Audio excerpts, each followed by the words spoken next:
On September 11th, 2006, thousands from all over the world gathered in New York City, New York. They wore black shirts, reading Investigate 9/11, and held banners that read, "Ask questions, demand answers." This day marked the 5th anniversary of the terrorist attacks of September 11th, 2001. Although the 9/11 Commission report had been published over 2 years prior, many Americans and citizens worldwide remained convinced that the truth was being withheld from the public.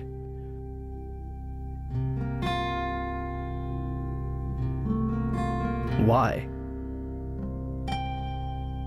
Why was a growing percentage of the world population becoming increasingly skeptical of the events of September 11th? Was it a natural inclination towards believing the worst about the United States government? Or was it a legitimate concern that only grew more powerful with time?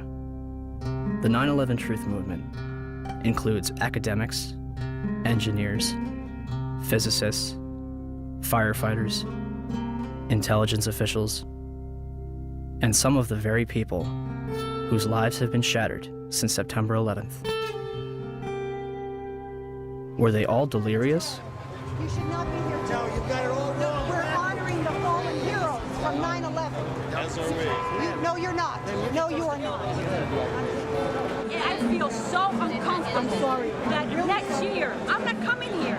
Or were they a concerned group of individuals taking the necessary steps to prevent the United States from slipping into its darkest era yet? Was September 11th a surprise attack on America by 19 Islamic terrorists? Or something else entirely?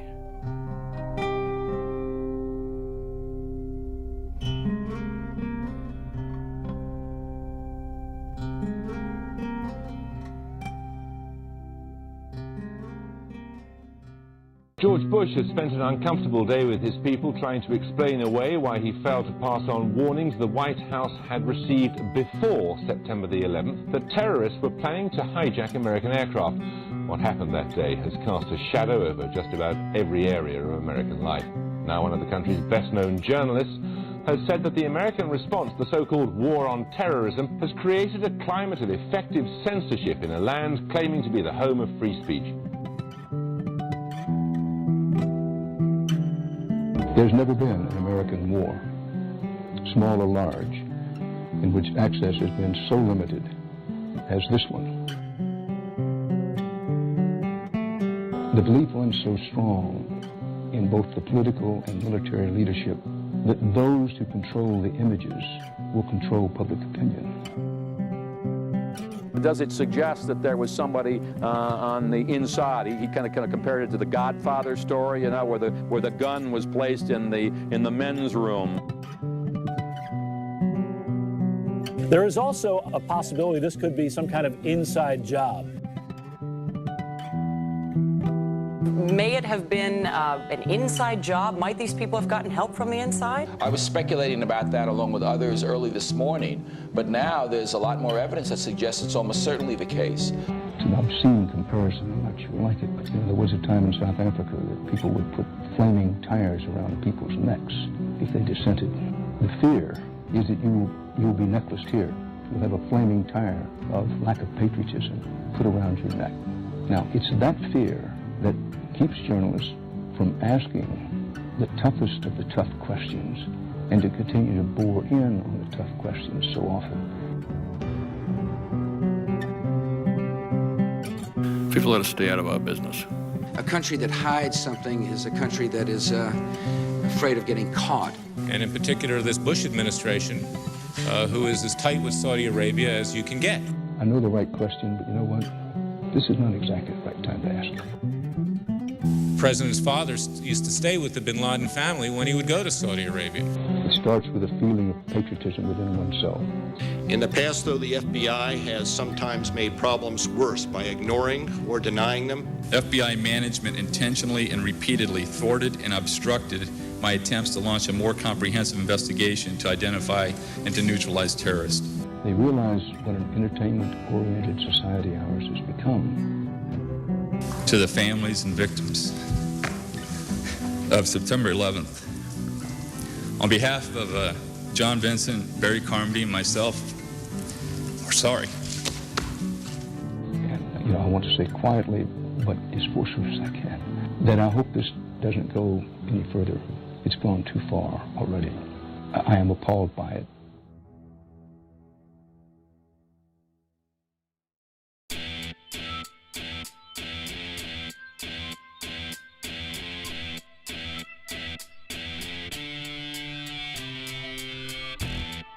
On September 13th, the United States government declares that it has overwhelming evidence that bin Laden is responsible for the attacks.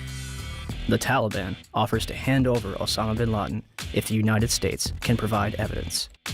Our position in this regard is that if America have evidence and proofs, they should produce it, and we are ready for the trial of Osama bin Laden in the light of evidence. Are you willing to hand Osama bin Laden to the United States or no? No. Without evidence, no. September 23rd, 2001. States. The Secretary of State said the administration would soon be able to document its case in public against the Al-Qaeda network and Osama bin Laden. And I think it'll be persuasive. By the next day, the White House was already backpedaling. But is there any plan to present public evidence so that, the average citizen, not just Americans, but people all over the world, can understand the case against bin Laden? Well, I think as Secretary Powell said, there's hope to do that and to do so in a timely fashion over some course of time. But I think the American people also understand that there are going to be times when that information cannot immediately be forthcoming, and the American people seem to be accepting of that. It seems as though you're asking everyone to trust you. This information has yet to be provided to the public. Instead of taking credit, bin Laden denies involvement in the attacks 3 times. December 13th, the Department of Defense releases a videotape allegedly discovered in a house in Jalalabad, Afghanistan. Osama bin Laden describes the attacks along with Khaled al-Harbi. American mainstream media and even President Bush would portray this videotape as absolute proof of his guilt. International establishments question the authenticity of the tape. December 26th, 2001. A Taliban official claims that he has attended the funeral of Osama bin Laden. The next day, a video believed to be recorded on November 19th is broadcast, in which bin Laden praises the attack, but takes no responsibility. The next bin Laden video would not appear until October 29th, 2004, days before the presidential election. The video is described as the clearest claim of responsibility for 9/11. And when questioned why bin Laden's most wanted poster does not indict him for 9/11, the chief of investigative publicity for the FBI, Rex Toome, replied, 9/11 is not mentioned on bin Laden's most wanted poster is because the FBI has no hard evidence connecting Osama bin Laden to 9/11. Clearly, I couldn't really believe what I had just heard, so I repeated it. And he said, yes, that is correct. The FBI has no hard evidence connecting Osama bin Laden to 9/11. What evidence do they have? 2 bags belonging to Muhammad Atta checked in at Portland Airport but failed to make Flight 11 at Boston, containing a 757 video tour and flight manual, an Arab-English dictionary, a handheld flight computer, a Quran, and his will. Why would Atta take his will onto a plane that would be destroyed in a fiery inferno? Marwan al-Sheikh's rental car, discovered at Logan Airport, containing an Arabic flight manual, an airport restricted area pass, and documents from Huffman Aviation. Nawaf al-Hazmi's rental car, discovered at Dulles Airport, containing Muhammad Atta's instructions, a check for a flight school in Phoenix, 4 drawings of a 757 cockpit, a knife, and maps of Washington and New York. Satam al-Sakami's passport, discovered below the Twin Towers. Well, Dan, not far from here, a passerby found the passport of one of the hijackers. How does a passport fly out of a man's pocket through a 400-mile-per-hour airplane crash, survive 9,000 gallons of jet fuel, and land intact on a sidewalk 1,000 feet below? Mahed Maked and Nawaf al-Hazmi's ID cards discovered in the wreckage at the Pentagon. An ID, Saeed al-Ghamdi's passport, Ahmed al-Nami's driver's license, passport photos, and a business card found in Shanksville. The list goes on. A former high-level intelligence official commented to New Yorker magazine, "Whatever trail was left deliberately for the FBI to chase." They used hundreds of different payphones and cell phones, often with prepaid calling cards that are extremely difficult to trace. And they made sure that all the money sent to them to fund their attacks was wired in small amounts to avoid detection. Small amounts? Lieutenant General Mahmoud Ahmed, the director of the Pakistani Inter-Services Intelligence Agency, the ISI, was reported to have wired $100,000 to Muhammad Atta in August 2001. This transfer was facilitated by Saeed Sheikh, the man who allegedly kidnapped and murdered Wall Street Journal reporter Daniel Pearl, who is investigating the ties between the ISI and Islamic militants. And the Pakistanis, of course, if you know your history, have only been a couple of degrees of separation away from the so-called Al-Qaeda hijackers. The ISI has had a long-standing relationship with the Central Intelligence Agency, dating back to the 1980s with the establishment of the Mujahideen in Afghanistan, which would evolve into Al-Qaeda. I focus in on the wire transfer that General Mahmoud Ahmed wired to Muhammad Atta right before 9/11. That's pretty crucial because General Mahmoud Ahmed was actually meeting with key Washington, D.C. insiders, Senator Bob Graham, Porter Goss, the future director of CIA, on the morning of 9/11. And he has a relationship not only with the CIA, but with Dick Armitage at State Department, Mark Grossman at State Department.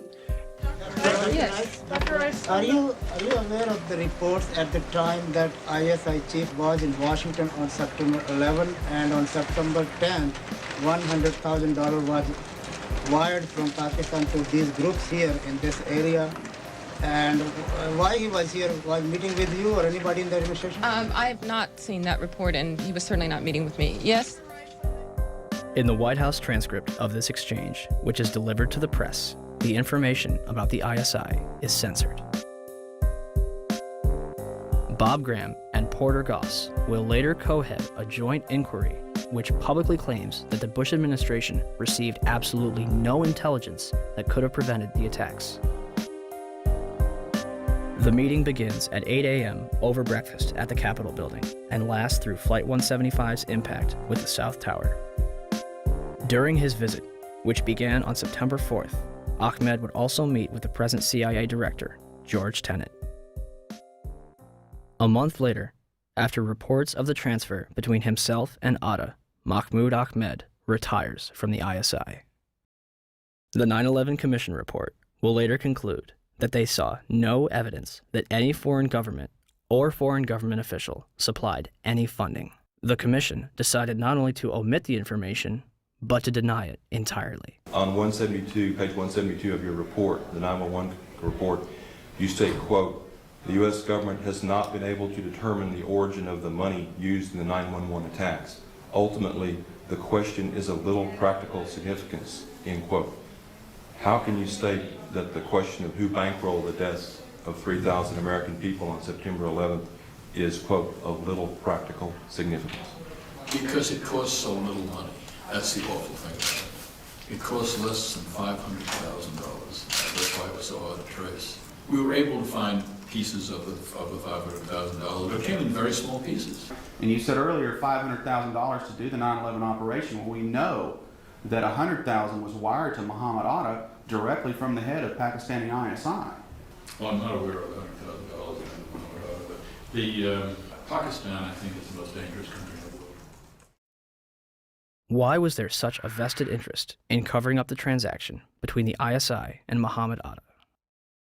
And let's talk about that wire transfer, because Governor Kaine had no basis for denial, because the FBI and the Wall Street Journal confirmed the General Mahmoud Ahmed wire transfer I'm talking about. But the 9/11 Commission deliberately said that funding is not important and assigning blame is not important to them, but it is to us.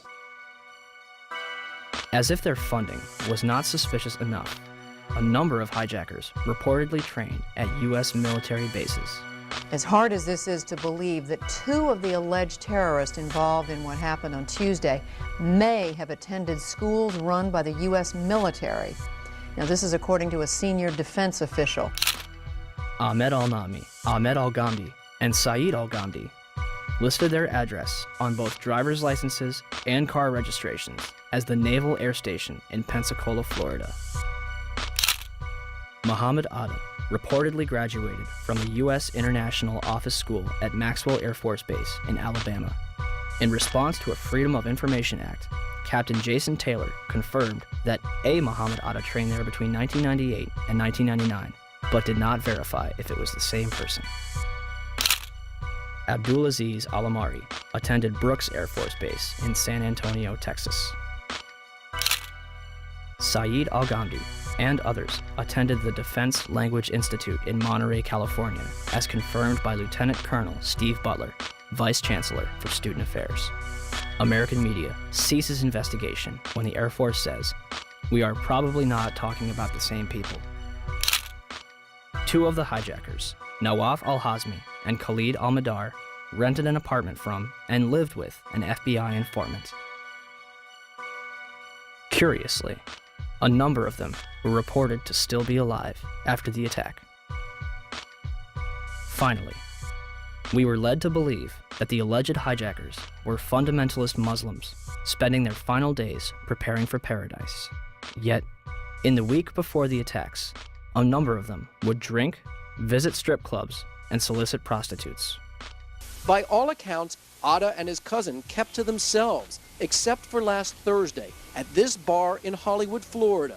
It's believed both men came in, drank heavily, and then refused to pay the bill. And the guy got like very, very offended, and he said to me, he said, "Oh, I can pay my bill. I'm an airline pilot." And I was like, okay. Mahed Maked is spotted several times at a porn shop. Hamza al-Ghamdi ordered a porno in his hotel on September 10th.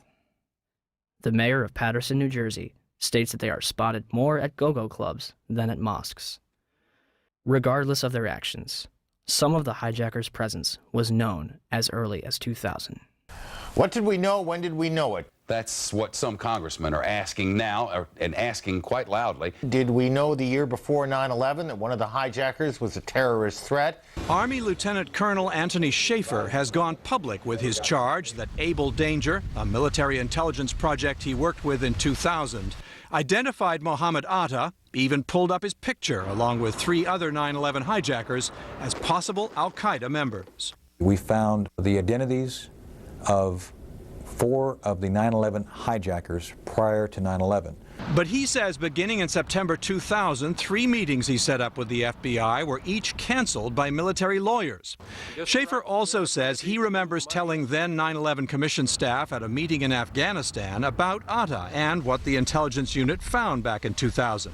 And he was surprised that it did not show up in the Commission's report. I'm told confidently by the person who did move the material over that the 9/11 Commission received 2 briefcase-size containers of documents.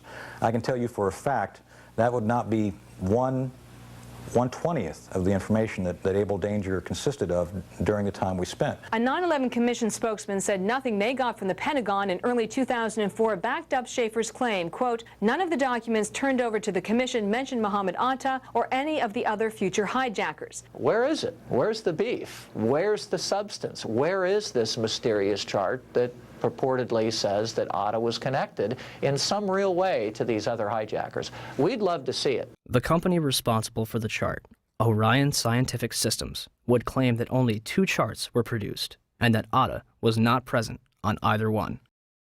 Throw them all out, John. These are all the charts. Spread them out. These are all Orion-produced charts.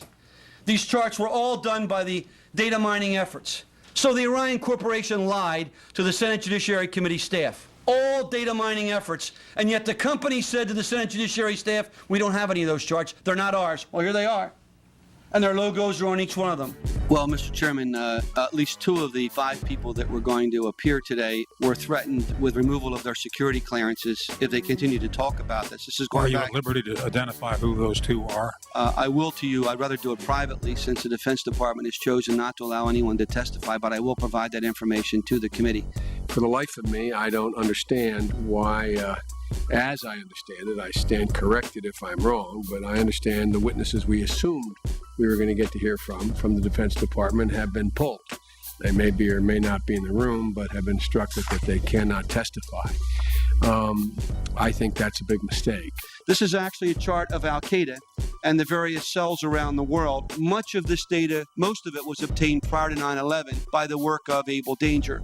As you see, there is an actual photograph of Muhammad Atta. What does that depict generally? It depicts the organizational and activity associations of Al-Qaeda operatives that were involved in 9/11 and related events.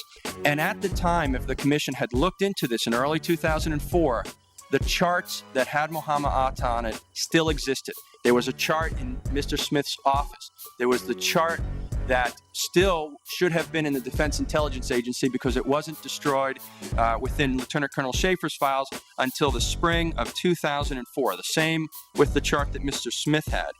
Our support to Able Danger became severely restricted and ultimately shut down due to intelligence oversight concerns. I was supported vigorously by both the LEWA and the INSCOM chain of commands, and we actively worked to overcome this shutdown for the next several months.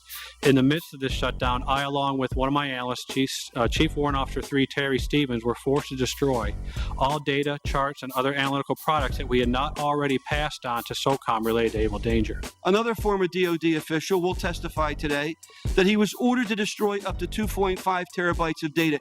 Now, I don't know what a terabyte of data is, so we contacted the Library of Congress. It's equal to 1/4 of all the entire written collection that the Library of Congress maintains. Are you in a position to evaluate the credibility of Captain Philpott, Colonel Schaefer, Mr. Westfall, Ms. Preissler, Mr. J.D. Smith as to their credibility when they say they saw Muhammad Atta on a chart? Yes, sir. I believe them implicitly.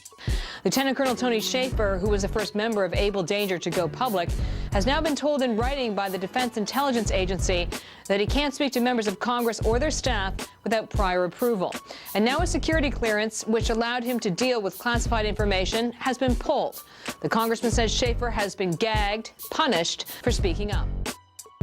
The official response to Able Danger began in September 2005 with a letter from 9/11 Commissioner Slade Gordon to Senator Arlen Specter.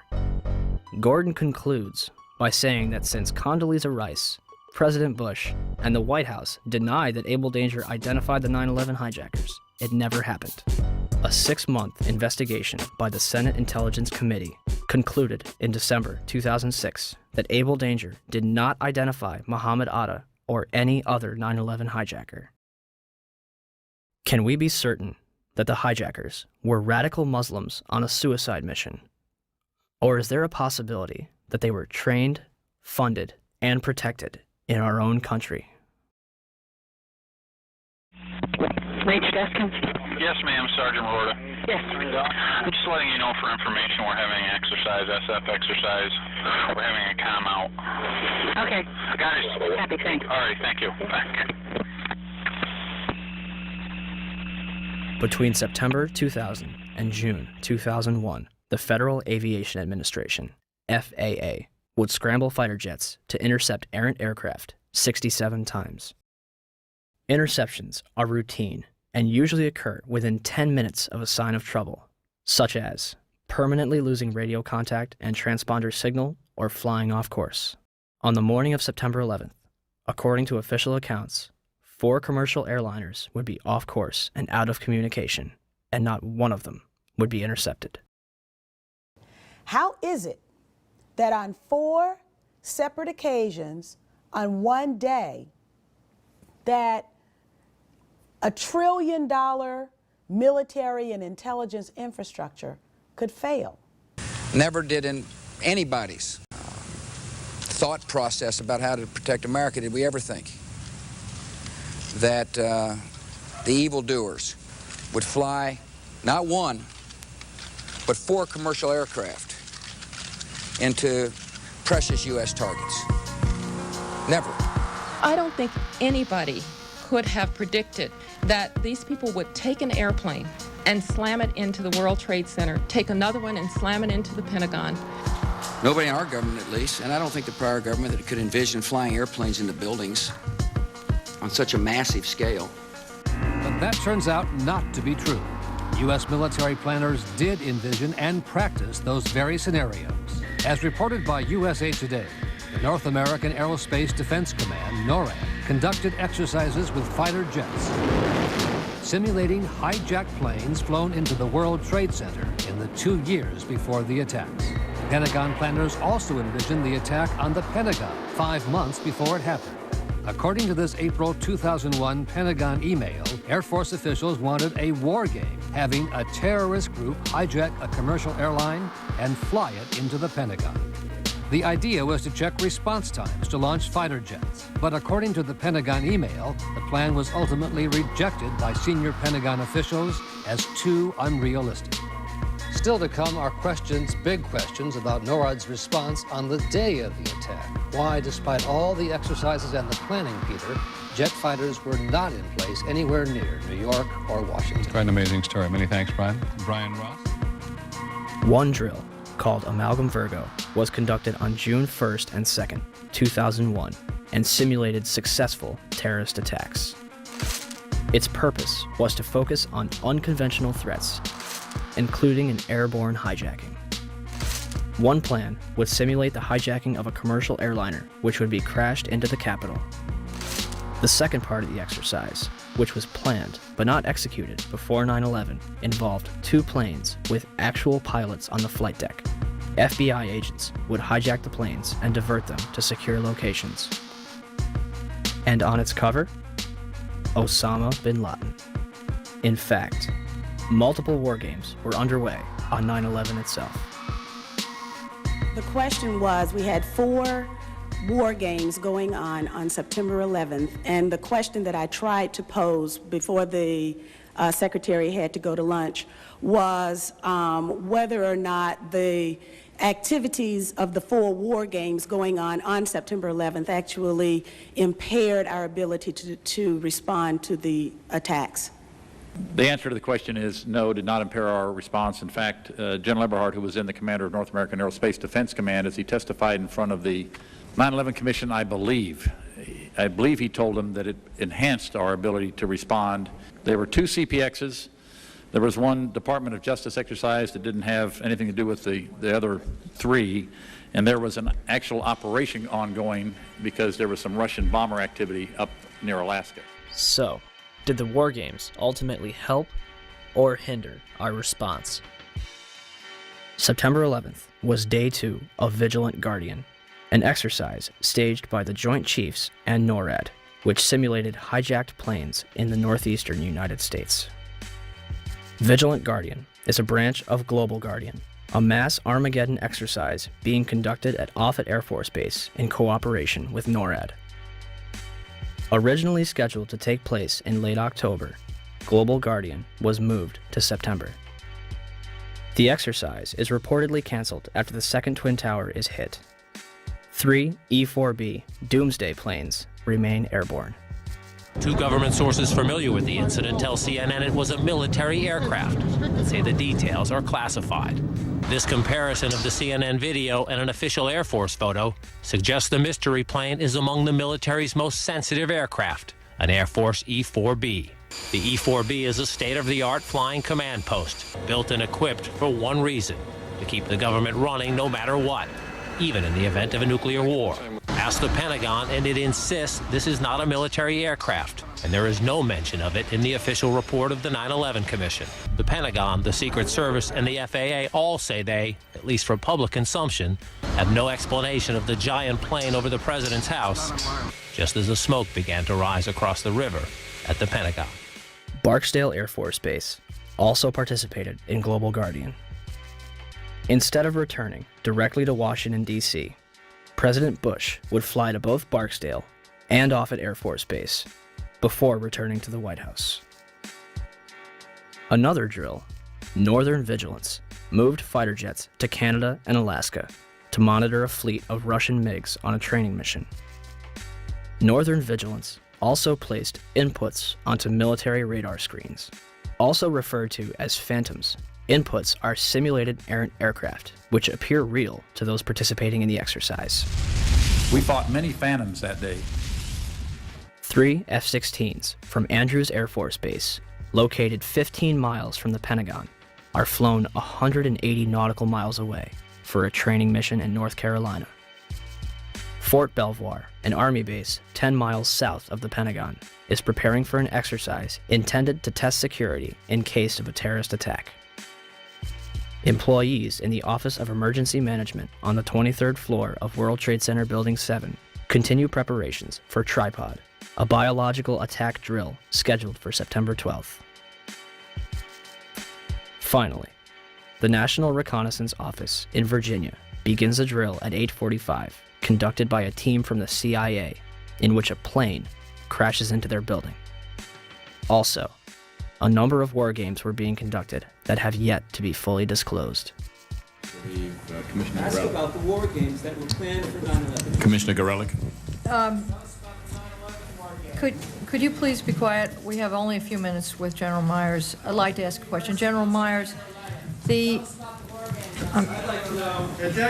I'm sorry. I would ask, please, people in the audience to be quiet if you want to stay here. Submitted some. So, sir, Statement. This commission has not answered my questions. I'm walking out. It's a farce. I will. Thank you. So let me get this straight. On the morning of 9/11, the United States is running drills in which hijacked aircraft go in and out of radar. Fighter jets are flown out of the United States, and planes are crashed into buildings. What a coincidence. And in terms of what motivated me to bring all the aircraft down, as you see one thing happen, that's an accident. When you see two of the same thing occur, it's a pattern. But when you see three of the same thing occur, it's a program. And so at that point, I decided to bring all the aircraft down. And so, at 9:45, all airborne planes were forced to land. This order applied to all civilian aircraft. Certain military planes were allowed to remain airborne. By 12:16 that afternoon, the FAA managed to ground over 4,000 planes without incident. During the time that the airplane coming in to the Pentagon, there was a young man who would come in and say to the vice president, the plane is 50 miles out, the plane is 30 miles out. And when it got down to the plane is 10 miles out, the young man also said to the vice president, do the orders still stand? And the vice president turned and whipped his neck around and said, of course the orders still stand. Have you heard anything to the contrary?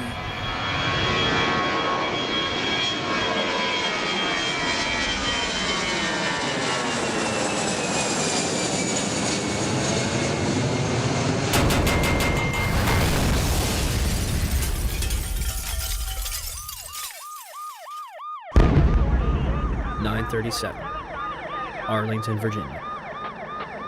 American Airlines Flight 77 allegedly crashes into the ground floor of the Pentagon. Pentagon authorities will deny that the building had anti-aircraft defense. The FBI arrives within minutes, and the site is declared a federal crime scene, becoming their exclusive responsibility. With the help of civilians, they comb the Pentagon lawn for debris, and within 24 hours, they had confiscated every known video of the attack. Pentagon officials initially denied that any of their cameras captured the event. However, on March 7, 2002, 5 images taken by a security camera from across the heliport are released.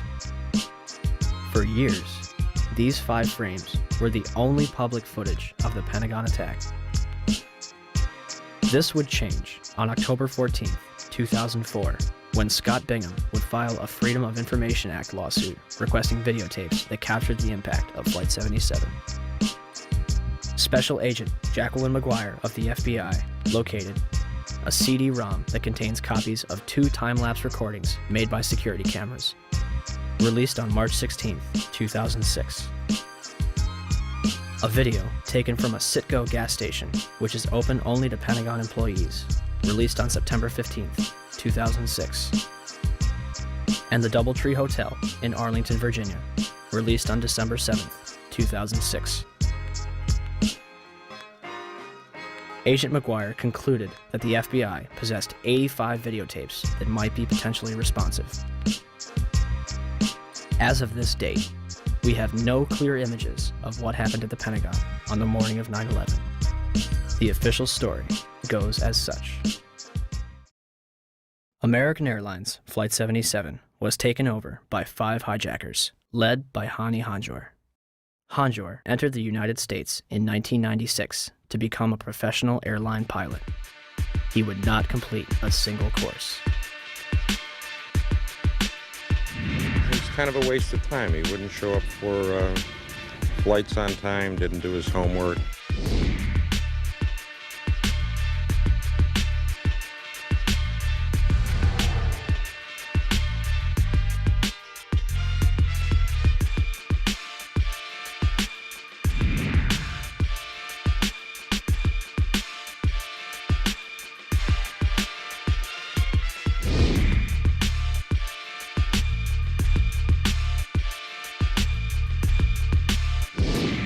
Average or below average piloting skills. English was very poor, uneventful from our perspective.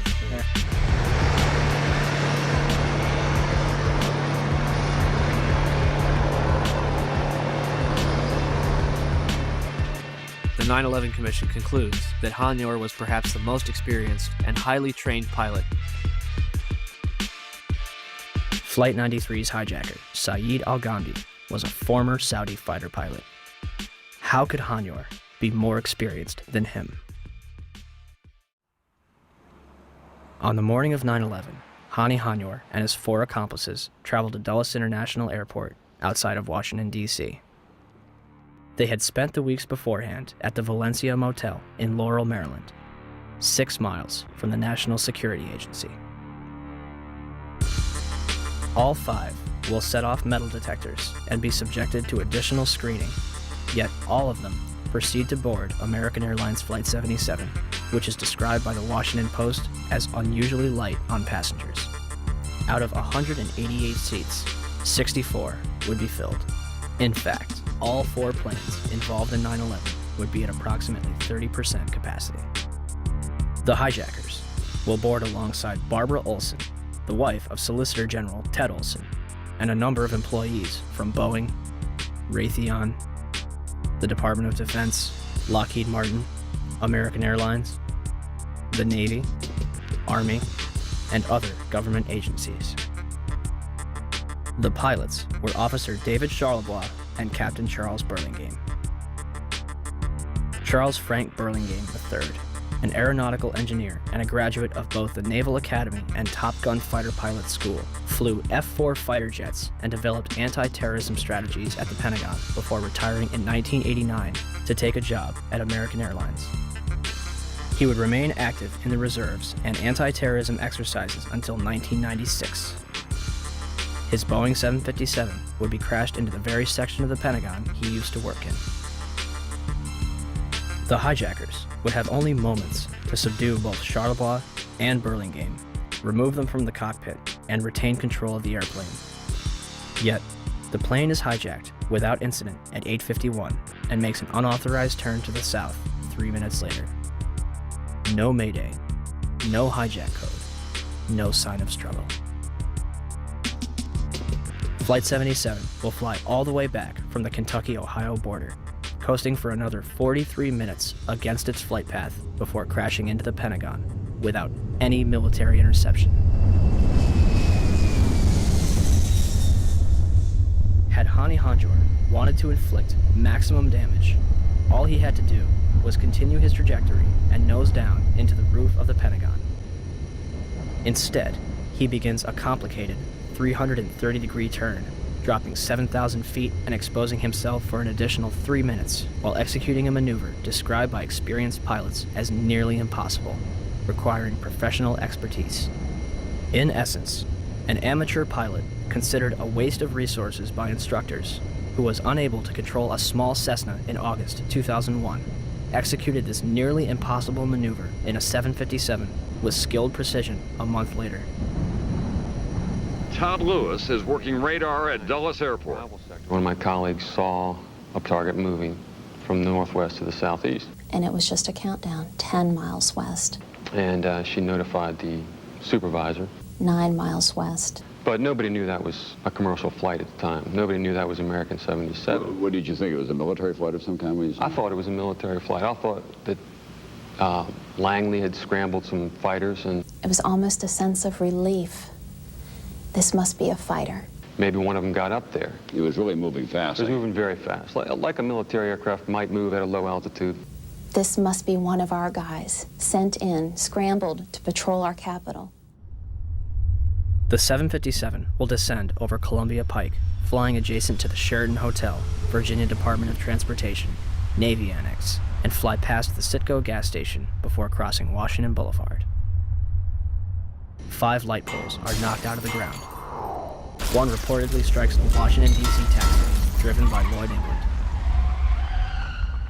Flight 77 manages to hit the only section that was reinforced to withstand a terrorist attack, including reinforced steel and blast-resistant Kevlar windows an 1.5 inches thick. The renovation, planning for which had begun in 1991, was only days away from completion. Had the plane struck anywhere else, the casualties and damage would have been far greater. An area that normally would have housed up to 5,000 occupants yielded 125 casualties. The Pentagon's outer wall had a hole approximately 20 feet in diameter on the first and second floor, and visible damage 90 feet across the first floor.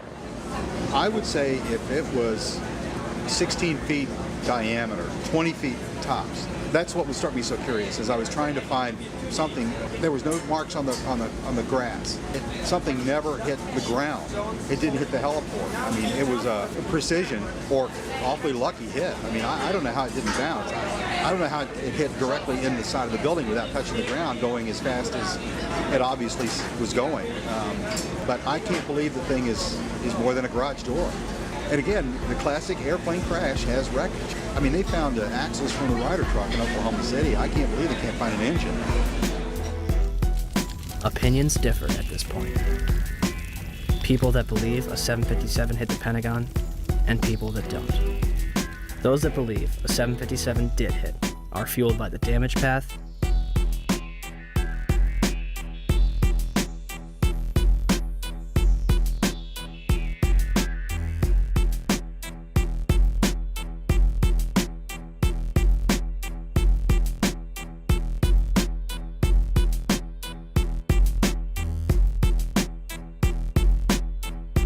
wreckage outside the building,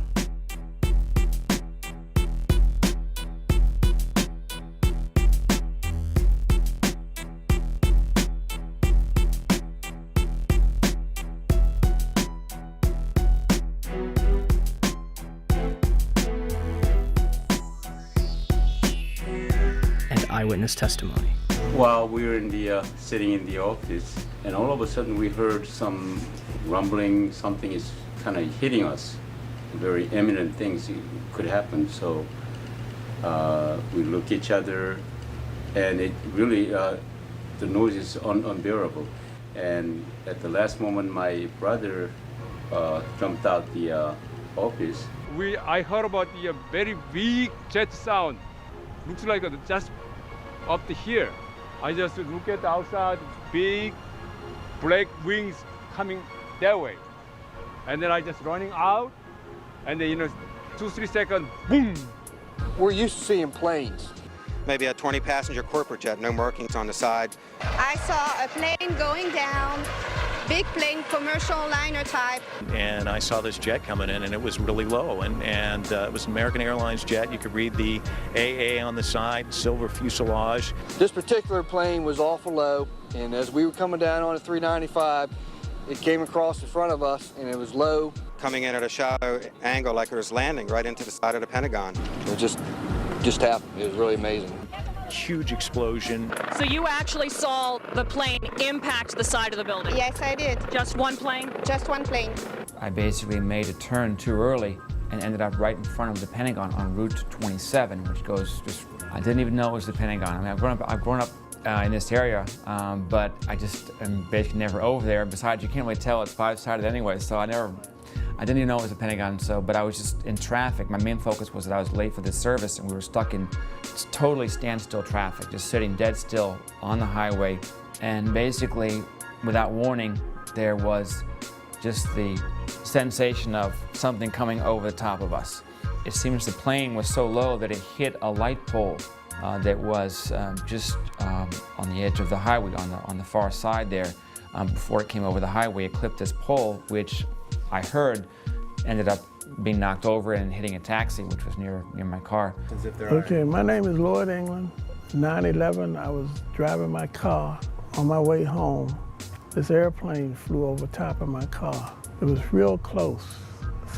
Glass, a loud noise happened, and the pole came through the dashboard, right through the car. I stopped the car in the middle of the street. It didn't stop straight, it stopped at an angle.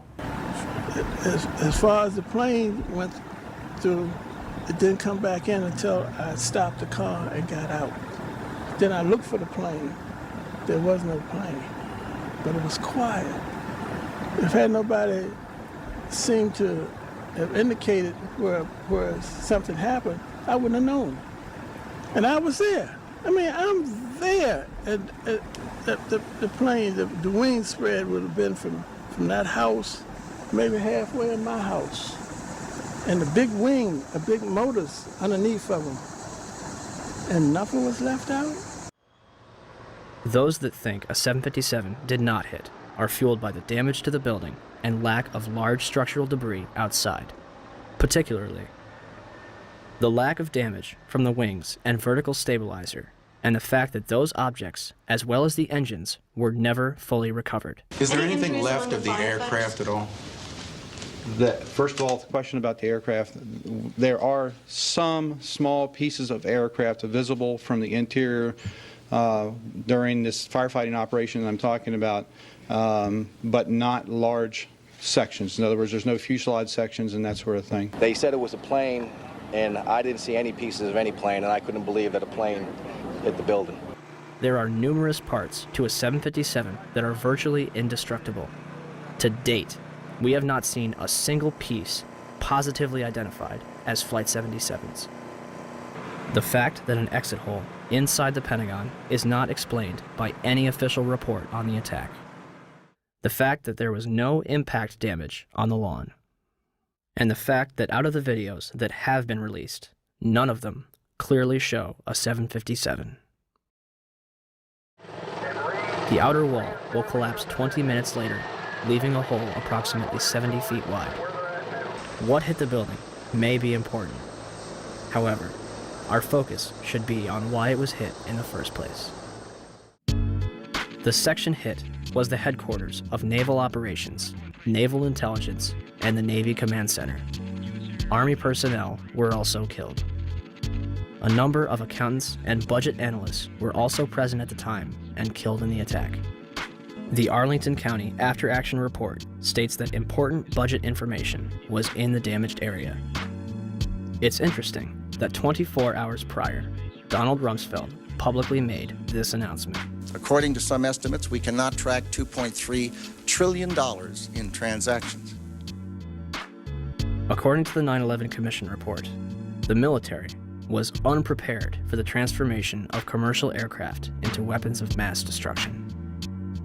Counterterrorism forecaster Marvin Citron authored a report in 1994 for the Department of Defense, warning of Washington's vulnerability to terrorist attack. We predicted a plane could have crashed into the Pentagon. That's about as specific as you can be. If you made a right turn at the Washington Monument, you could hit the Pentagon. A left turn, you could hit the White House.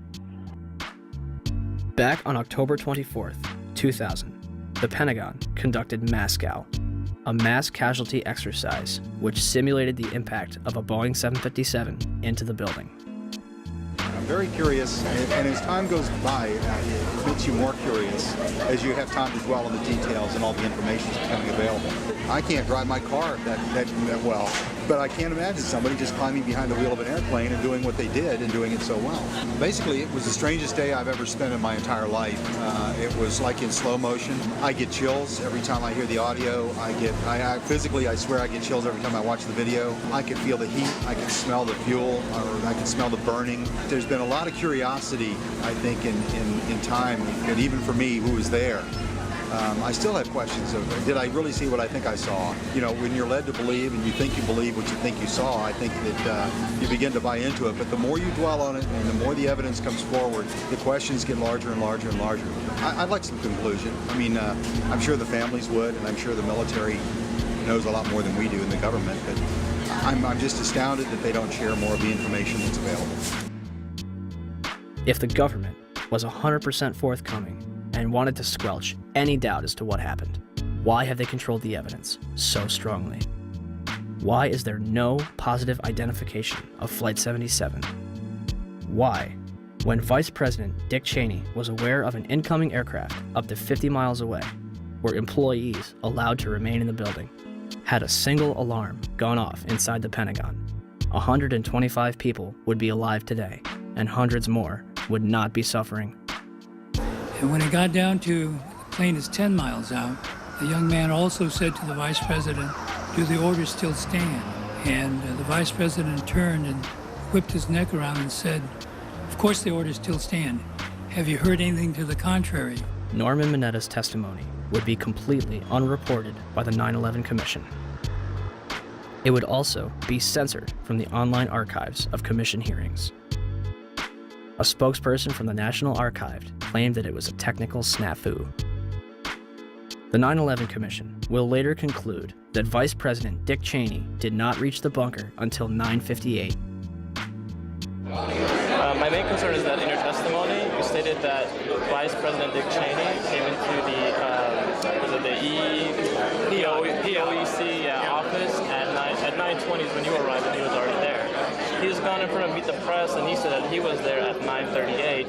They did that because they'd received a report that an airplane was headed for the White House. This is Flight 77, which had left Dulles. Flight 77. It left Dulles. As best we can tell, they came initially at the White House. The plane actually circled the White House? Didn't circle it, but was headed on a track into it. Tracking it by radar.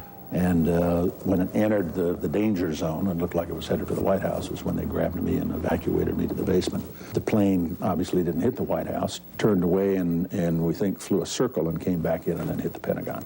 Yeah, the 9/11 Commission report puts him there at 9:58 that morning. 9:58? Yeah, I don't know if you got a chance to read it, but it puts him half an hour later. So I don't mean to ask a rhetorical question, but to the best of your recollection, was Vice President Dick Cheney already there at 9:20? The flight you're referring to is the flight that came into the Pentagon. This was before Flight 77. Before American Airlines went into the Pentagon. Yeah. Norman Mineta was in the bunker with Cheney, and so the fact that that wasn't in the 9/11 Commission report was rather odd, don't you think? Yeah. Who was that young man? Did anybody ask who that young man was? How could Dick Cheney, or anyone in the administration, especially after an aide warned him a plane was 50 miles out and 2 planes had already struck the World Trade Center, allow the Pentagon to be struck? You know, am I prepared to believe that Dick Cheney would be capable of knowing about this kind of attack on the Pentagon, for example, and allowing it to happen? Well, from what I know about Dick Cheney, yeah.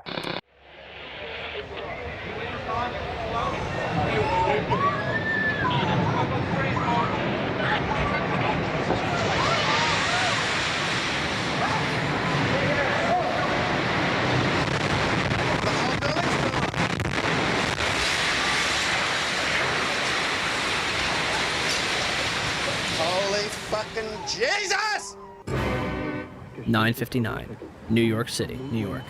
The South Tower of the World Trade Center, 110 stories tall, collapses to the ground in approximately 10 seconds.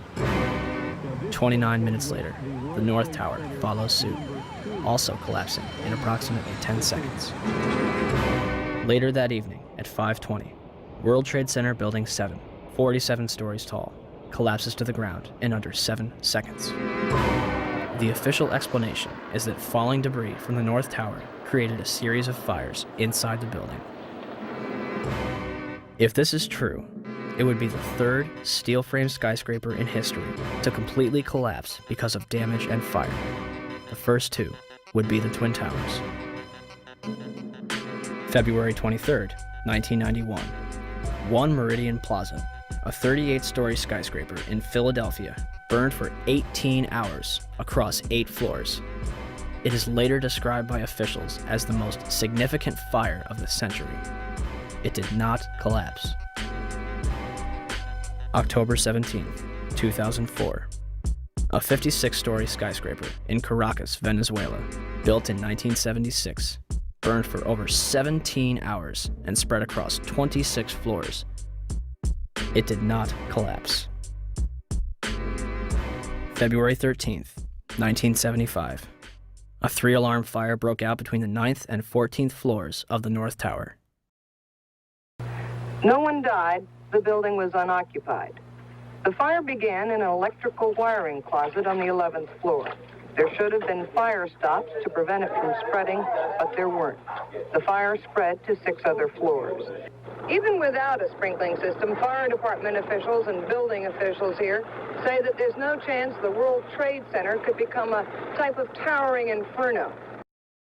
The fire is so intense, it leads to the installation of sprinkler systems, which would come in handy on May 19th, 1975, when 7 fires strike the complex. The South Tower had garbage fires dispersed between the 25th and 36th floor, and the North Tower had a fire on the 11th floor. 6 of the fires were minor, but the 7th on the 32nd floor of the South Tower caused heavy damage. Guess what? They did not collapse. September 11th, 2001. 2 110-story skyscrapers, completed in 1973, burned for 56 minutes over 8 floors and 103 minutes over 5 floors, respectively, before collapsing completely to the ground. Some argue that this was due to the construction of the Twin Towers. The Twin Towers were composed of 200,000 tons of steel and 425,000 cubic yards of concrete. The core of each tower was a rectangular pillar 87 by 133 feet, comprised of 47 steel box columns ranging from 36 by 16 to 52 by 22 inches. The North Tower was completed in 1970, standing at 1,368 feet tall, and the South Tower was completed in 1973, reaching 1,362 feet tall, making them the tallest buildings in the world at the time. They were designed to withstand multiple impacts from a Boeing 707, the largest aircraft at its time. An analysis released in 1964 claims that the buildings were investigated and found to be safe in an assumed collision with a 707 traveling at 600 miles per hour. Such collision would result in only local damage which could not cause collapse or substantial damage to the building. A 707 has 4 engines instead of 2, and its cruise speed is 607 miles per hour. The Boeing 767s that struck the North and South Tower were traveling at 440 and 540 miles per hour, respectively.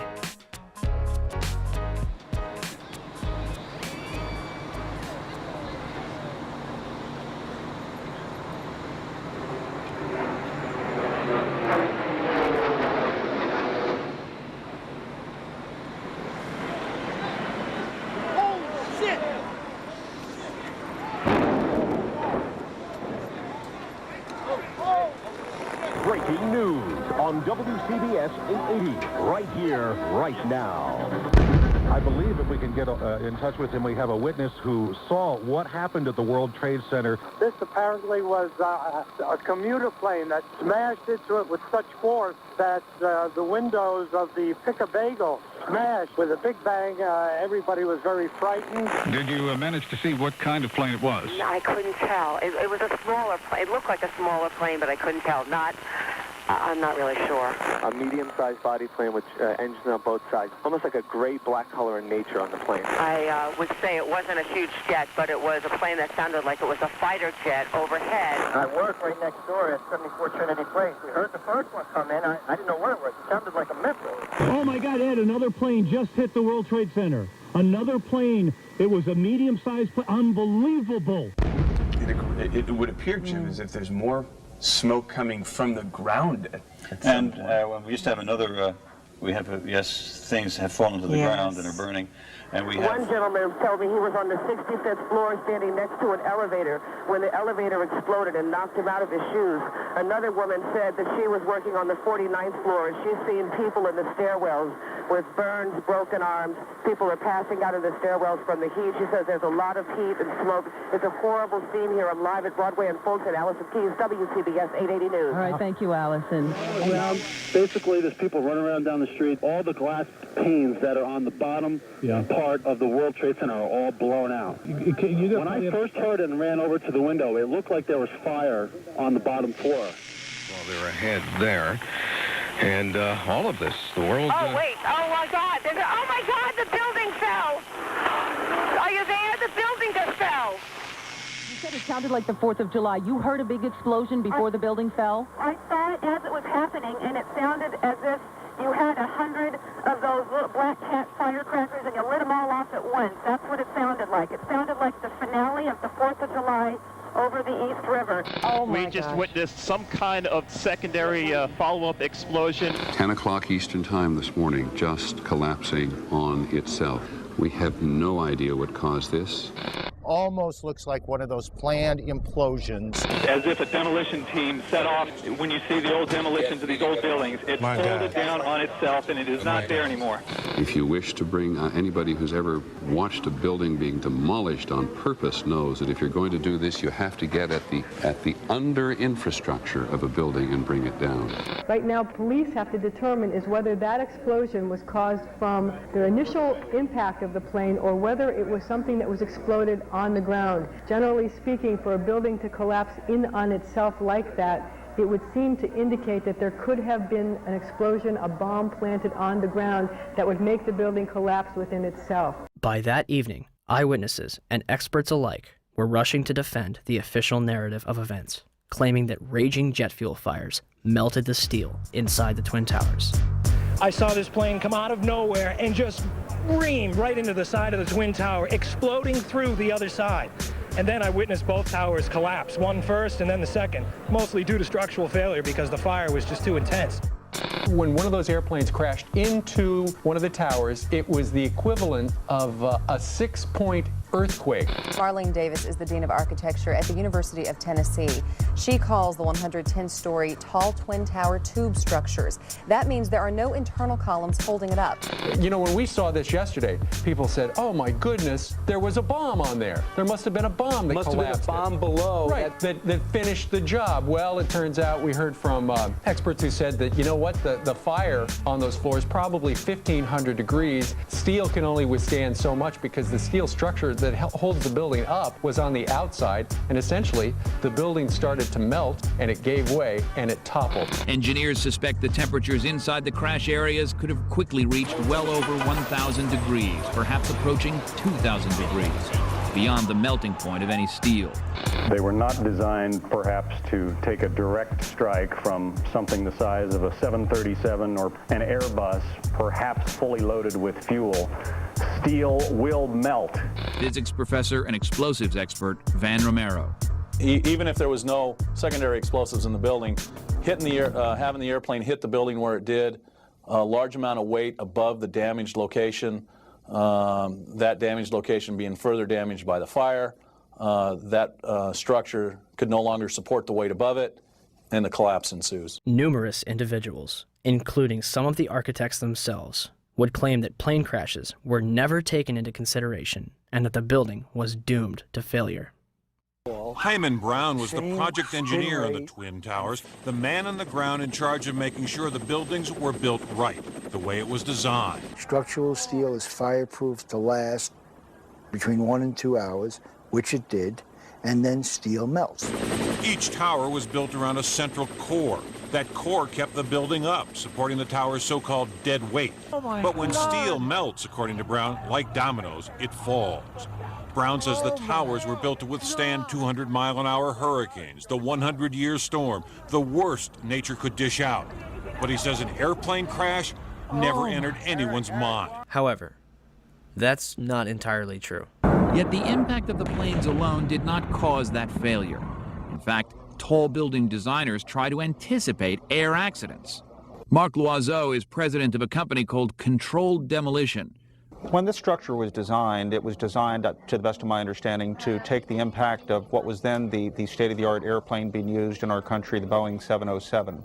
The building was designed to have a fully loaded 707 crash into it. That was the largest plane at the time.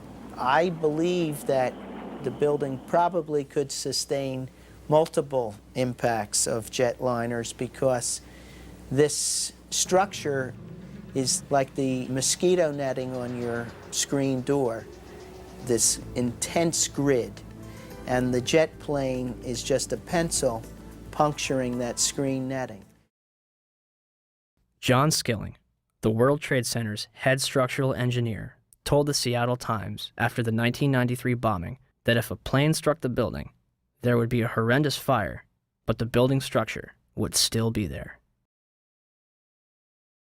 On August 21st, 2002, the National Institute of Standards and Technology, NIST, commenced their investigation.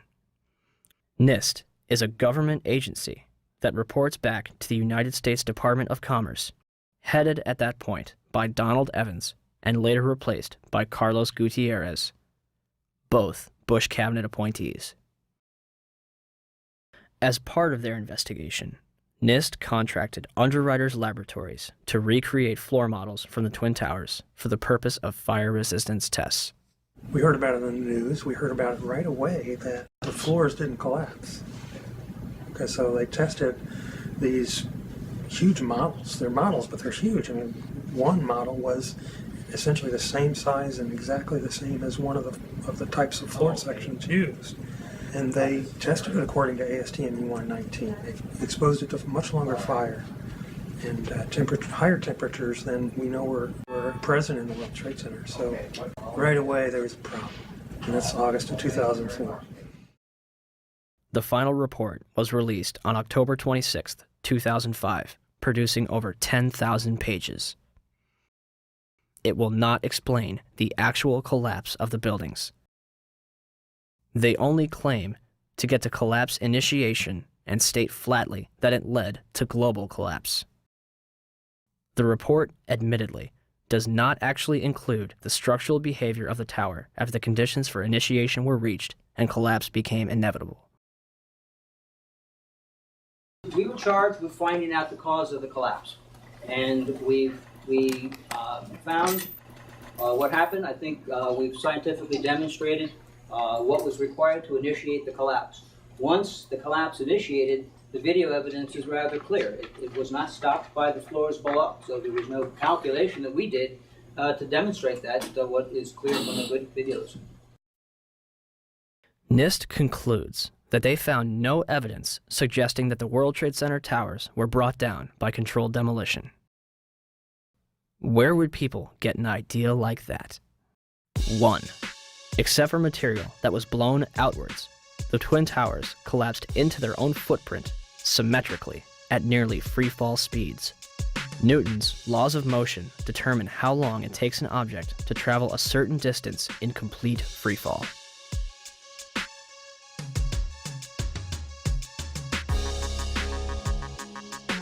In a controlled environment, an object dropped from the roof of either twin tower would reach the ground in 9.2 seconds.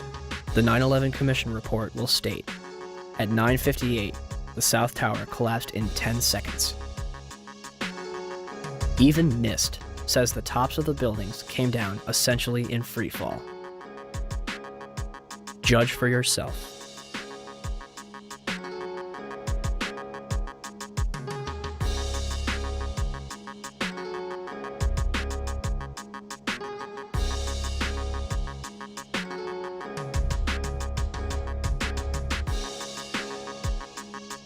And our conclusion is that the building should not have fallen that rapidly if indeed fire caused the collapse. And so, in fact, there's one mechanical engineer, Gordon Ross, in the Journal of 911 Studies, who's done a thorough analysis based on conservation momentum. If the official story was correct, then the heating that was supposed to cause the failure would have been a much slower event, and it would have been an asymmetric event. For the tower to collapse straight down onto itself flies in the face of what we know about steel and how steel behaves. When we have a failure in one area, then the failures tend to continue within that area, and you'd see an asymmetric collapse, possibly the upper section falling off as it twisting away from the tower and falling off. But it's very unusual to see the upper section falling straight through the path of the greatest resistance, which was straight down through the middle of the tower. It just does not add up. 2. Molten metal exceeding 2,000 degrees Fahrenheit was discovered in the rubble of Ground Zero, underneath the Twin Towers and Building 7. Even with heavy rain on September 14th and 21st, a constant stream of fire retardants and water, described as creating a giant lake, these fires would not be extinguished until December 13th, 2001, making it the longest burning structural fire in history. Was the jet fuel responsible? Dr. Frank Gale, who was working with NIST, claimed in 2005, your gut reaction would be that the jet fuel melted the steel. Indeed, it did not. The steel did not melt. The temperatures that we know existed within the collapse, within the debris pile, are physically impossible from an atmospheric jet fuel fire. Cannot be done. I'm curious about the pool of molten steel that was found in the bottom of the towers. I am too. And Please tell me about it. Have you seen it? Well, not personally, but eyewitnesses there found huge pools of molten steel beneath the towers, and some scientists don't think that the collapse of the building could have melted all that steel. First of all, let's go back to your basic premise that there was a pool of molten steel. I know of absolutely nobody, no eyewitness who said so, nobody who's produced it. I was on the site, I was on the steel yards, so I don't know that that's so. You'd get down below and you'd see molten steel running down the channel rails. Like you're in a foundry. Yeah, like lava. Like it was lava from a volcano. Underground, it was still so hot that molten metal dripped down the sides of a wall from Building 6. However, they do hit hot spots occasionally, and everything stops. There were fires of 2,000 degrees Fahrenheit below the ground. I don't know that that's so. There's video of it. Melted around 2,600 degrees Fahrenheit. I think it's probably pretty difficult to get that kind of temperatures in a fire.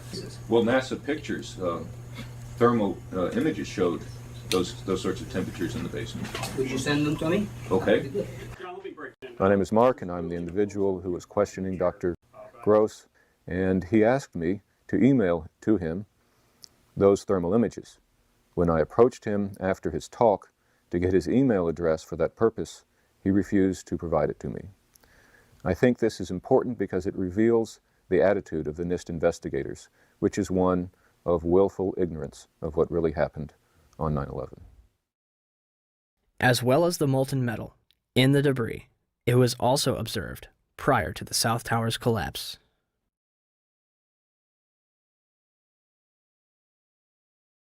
Also, a minute and 20 seconds before collapse, large amounts of white smoke begin pouring from the base of the South Tower.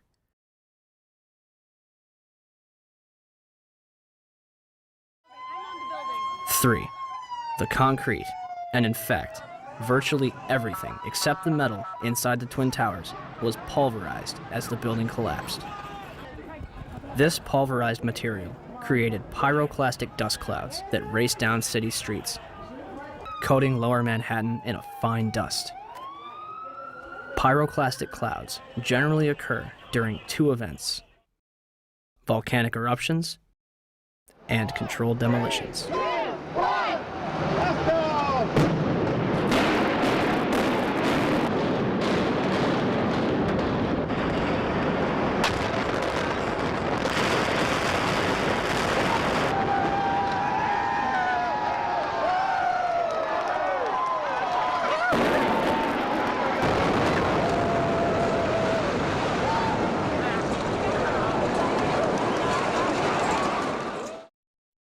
Four, steel beams weighing up to 200,000 pounds were thrown laterally up to 500 feet.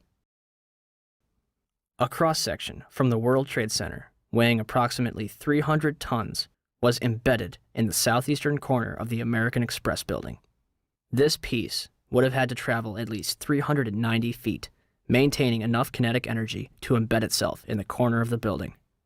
What we should have seen in the debris pile was a pyramidal shape. If it had been a gravity-driven collapse, we would have seen a roughly pyramidal shape or a conic shape. What we actually did see was a massive ejection of dust and debris and large sections of steel from well away from the towers, tens of meters away from the towers. That's hard it's hard to see a reason for that within a gravity-driven collapse. 5. Firefighters and eyewitnesses reported a series of explosions before and during the collapses. And we heard the noise associated with an implosion. Secondary explosion on Tower 2. Some sort of explosive device. We're obviously having a bit of trouble right now maintaining our location because we just heard one more explosion. There was another major explosion. Do you know anything about those extra explosions we heard? No, I do not. Were they car bombs? I have no idea, ma'am. The street shook, and I heard like an explosion. Do you know if it was an explosion or if it was a building collapse? To me, it sounded like an explosion. We heard a very loud blast, an explosion. They were taking photographs and securing this area just prior to that huge explosion that we all heard and felt. Not clear now is why this explosion took place. When there was some sort of collapse or explosion, from street level, as though it had exploded up, a giant rolling ball of flame, and the firefighters screamed, "Run!" It was this blast of warm air. It wasn't hot. It was warm. And it picked me up and threw me up against the wall of the building. You were picked up off the ground. Physically picked up off the ground. I remember an explosion. At that point, I got knocked out. I don't remember anything. Then I got up, and I looked out the window because the windows exploded, and the street below caved in. And at that point, there was like fireballs coming up. An hour later than that, we had that big explosion from much, much lower. I don't know what on earth caused that. About 15 minutes after they made their entry, we heard a boom. I don't know if that was the infrastructure that was going or another explosion. Again, there has been a second explosion. John, just seconds ago there was a huge explosion, and it appears right now the second World Trade Tower has just collapsed. All of a sudden I heard rumbling, and we all started running away from it. The glass blew out and threw me onto the sidewalk, and I couldn't see for 20 seconds. It was like holy hell coming down them stairs. And then when we finally got to the bottom, they were coming out on the mezzanine level there. And another explosion came right from it, just everyone flying. We stuck on the stairs for a while. We finally got down to the lobby. Then we get to the lobby, it was this big explosion. So I was real lucky. I don't know what happened to the people behind me when that blast occurred. And was actually on the 78th floor of the second tower and was evacuating the tower and experienced all these explosions and made his way back down.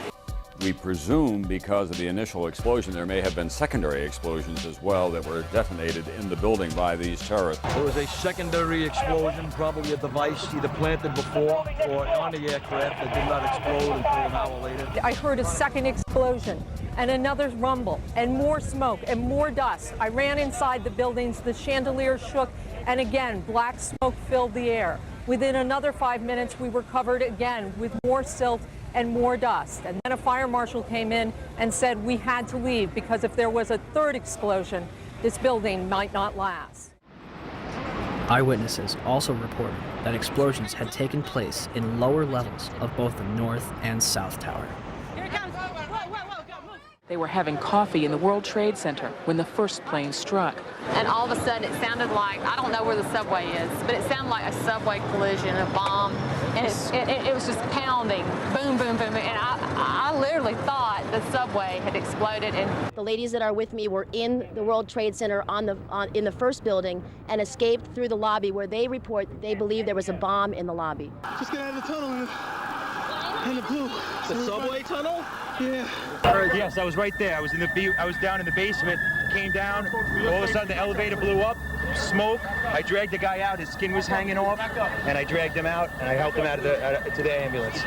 And when I got up to the concourse level, it was just like, like gunfire, and then just 3 big explosions. And even the turnstile was burnt and was sticking up, and they just told us to run. I heard the first explosion, and the elevator blew up. And as we were coming out, we passed the lobby. There was no lobby. So I believe the bomb hit the lobby first, and a couple of seconds then the first plane hit. Firefighter John Schroeder arrived in the lobby of the North Tower shortly after the first plane struck. So we're standing there in the lobby, we're getting all together. All of a sudden, we hear...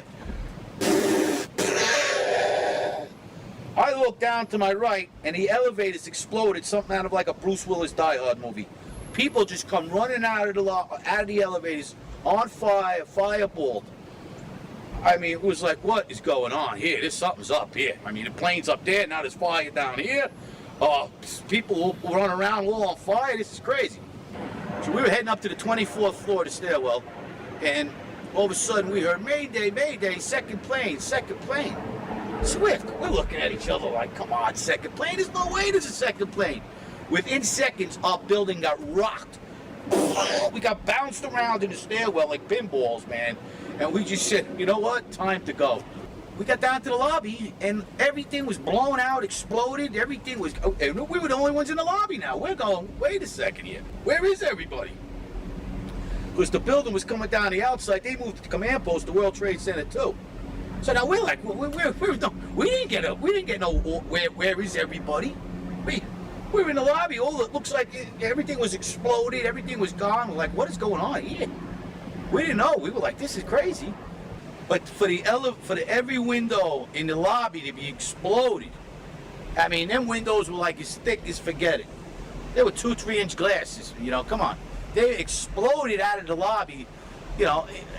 Something. It wasn't from the jet fuel. No way. The elevators exploded. They were down from the lobby. The lobby was over here.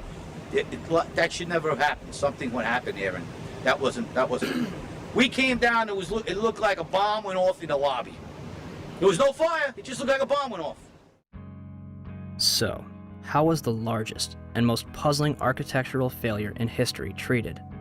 The steel from the World Trade Center was mostly shipped overseas, eliminating any possibility of independent investigations. New York City's Department of Design and Construction contracted 4 companies for debris removal.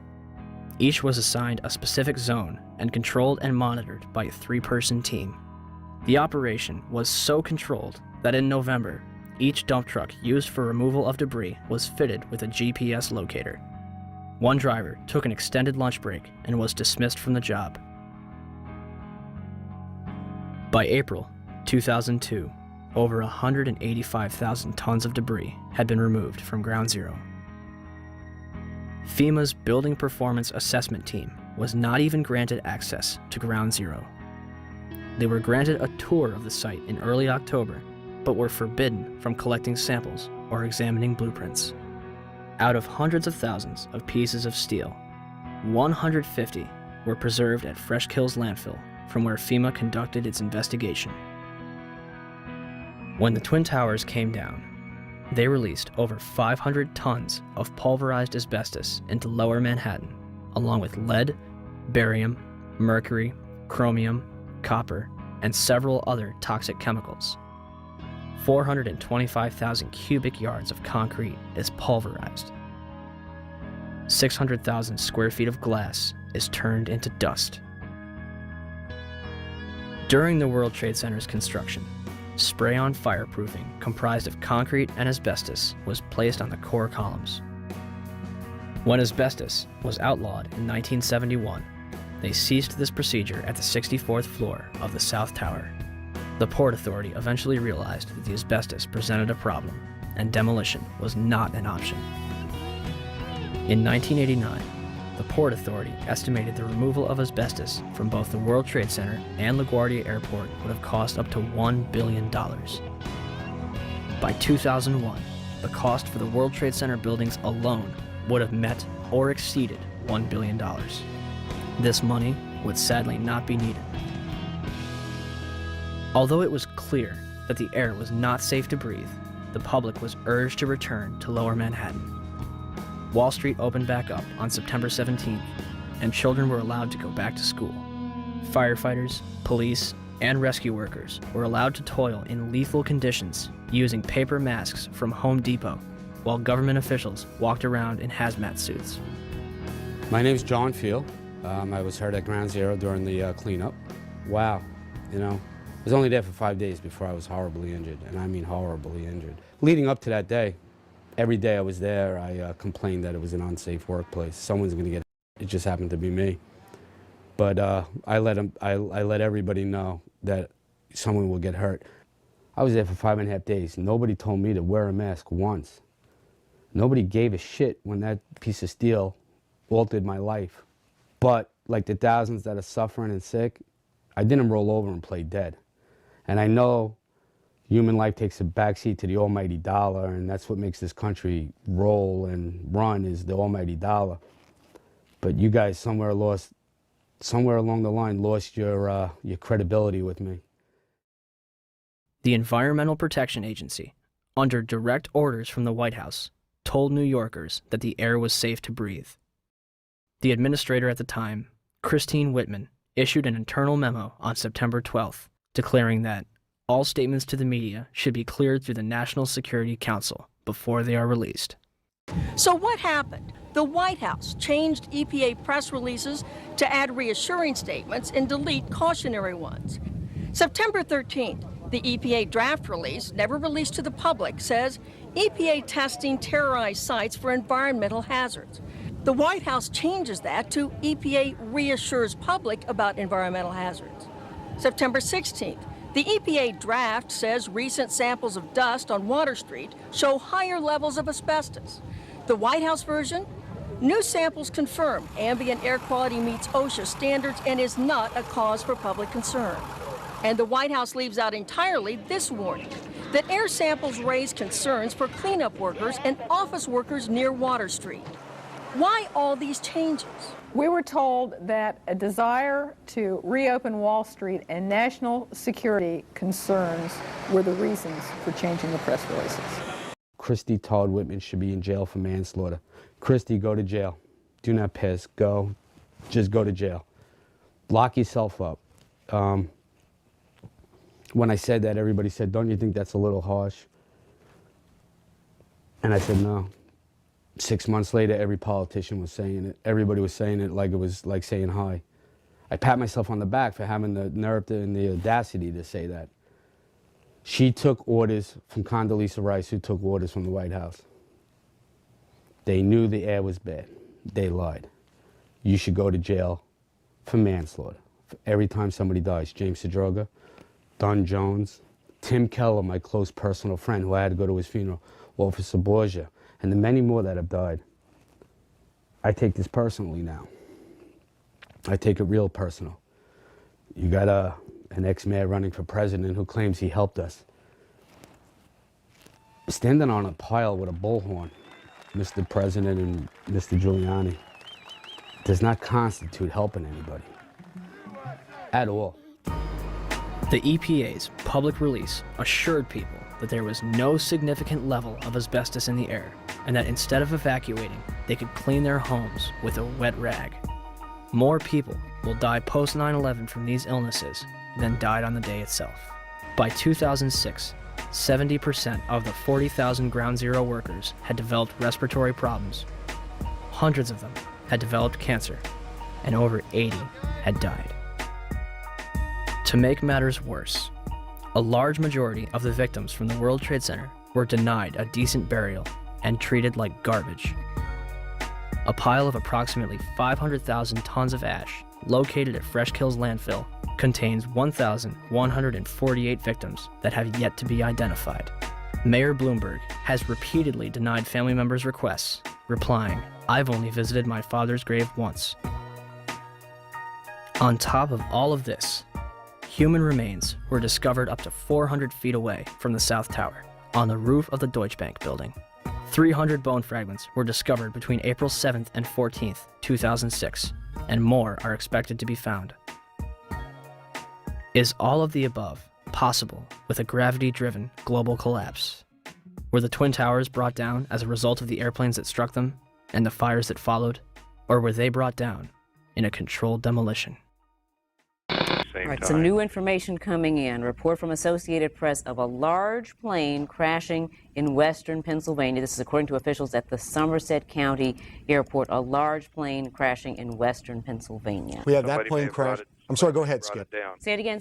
Repeat, please, Skip. I'm saying somebody may have made that horrible decision to go ahead and take the plane down.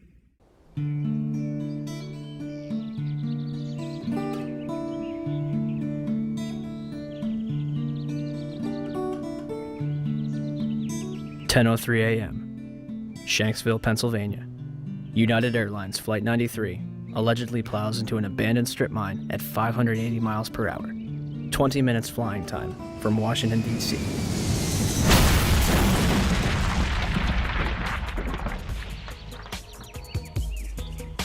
Originally, the official story is that passengers on board the plane overthrew the hijackers and sacrificed themselves to prevent further casualties. The 9/11 Commission will later conclude that hijacker Ziad Jarrah, anticipating a cockpit overthrow, crashes the plane into the ground. Debris from Flight 93 was found considerable distances from the crash site. The debris here is spread over a 3 to 4 mile radius, which has now been completely sealed off and is being treated, according to the FBI, as a crime scene. This is one of those cases where the pictures really do tell the story, that sort of the most horrifying aspect of this particular crash scene is how little debris is visible. That's really all you see is a large crater in the ground and just tiny, tiny bits of debris. There has been at least one report that the investigators out there, and there are hundreds of them, as I said tonight, have found nothing larger than a phone book. Well, Darren, in the last hour or so, the FBI and the state police here have confirmed that they have cordoned off a second area about 6 to 8 miles away from the crater here where this plane went down. This is apparently another debris site, which raises a number of questions. Why would debris from the plane, and they identified it specifically as being from this plane, why would debris be located 6 miles away? Could it have blown that far away? Seems highly unlikely. Almost all the debris found at this site is within 100 yards, 200 yards away. So it raises some questions. We don't want to over-speculate, of course. It seems to me from covering a number of plane crashes on the scene that, if nothing else, you can say this is not typical for a plane crash to be spread across an area this large. It certainly doesn't make sense because most of the debris has been found in a very compact area within 100 yards, 200 yards, maybe a little beyond that. And then all of a sudden they're telling us 6 miles away they have another concentration of debris. They say it's very small pieces. Most of these are very small pieces. Most of the pieces here are no bigger than the size of a briefcase, they say, and the pieces 6 miles away, maybe even smaller than that. Behind me, and so Did they find a plane in Shanksville? within the last hour. I want to get quickly to Chris Kanicki. He was back there just a couple of minutes ago, and Chris, I've seen the pictures. It looks like there's nothing there except for a hole in the ground.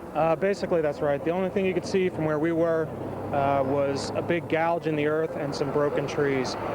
From where we could see, there wasn't much left. Any large pieces of debris at all? No, there was nothing that you could distinguish that a plane had crashed there. Smoke, fire? Nothing. It was absolutely quiet. It was actually very quiet. Nothing going on down there, no smoke, no fire, just a couple of people walking around. They look like part of the NTSB crew walking around looking at the pieces. How big would you say that hole was?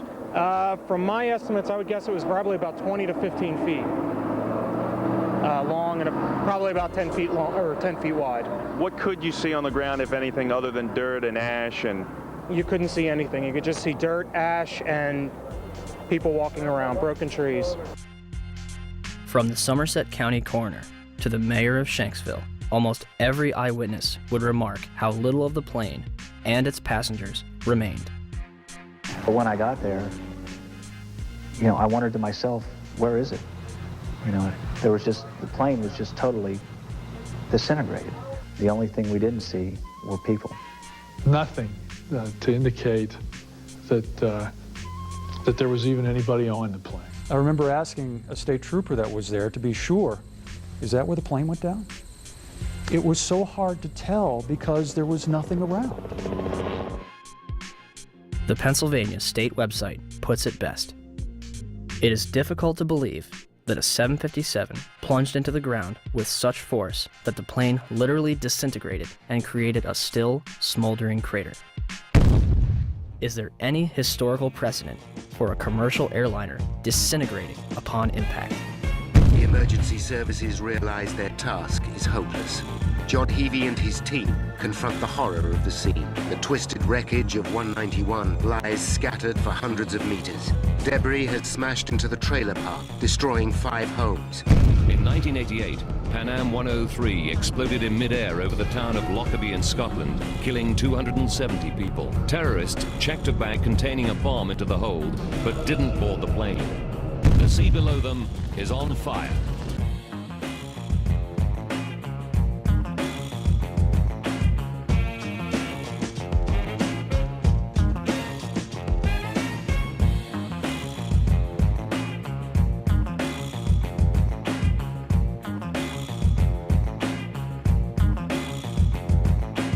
The governor is saying that the pilot was able to dump fuel over Jamaica Bay.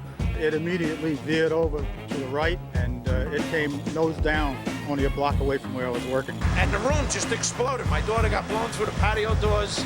My wife got blown into the living room, and I got blown out the patio doors behind my daughter. Several blocks away from the primary crash scene, the aircraft may have been rocked by vibrations severe enough to knock the engines off the wings. Jim, let me just tell our audience what you're looking at. These are from Jamaica Bay. This is clearly a part of the plane. Yes, that would be the horizontal stabilizer, the vertical tail fin on the back of the airplane.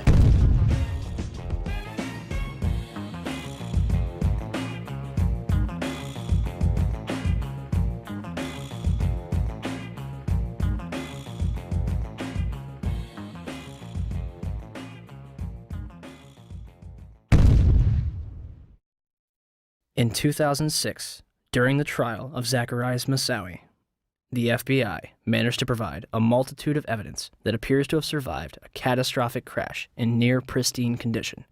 Among the exhibits were a red bandana, a Kingdom of Saudi Arabia driver's license, John Talignani's driver's license,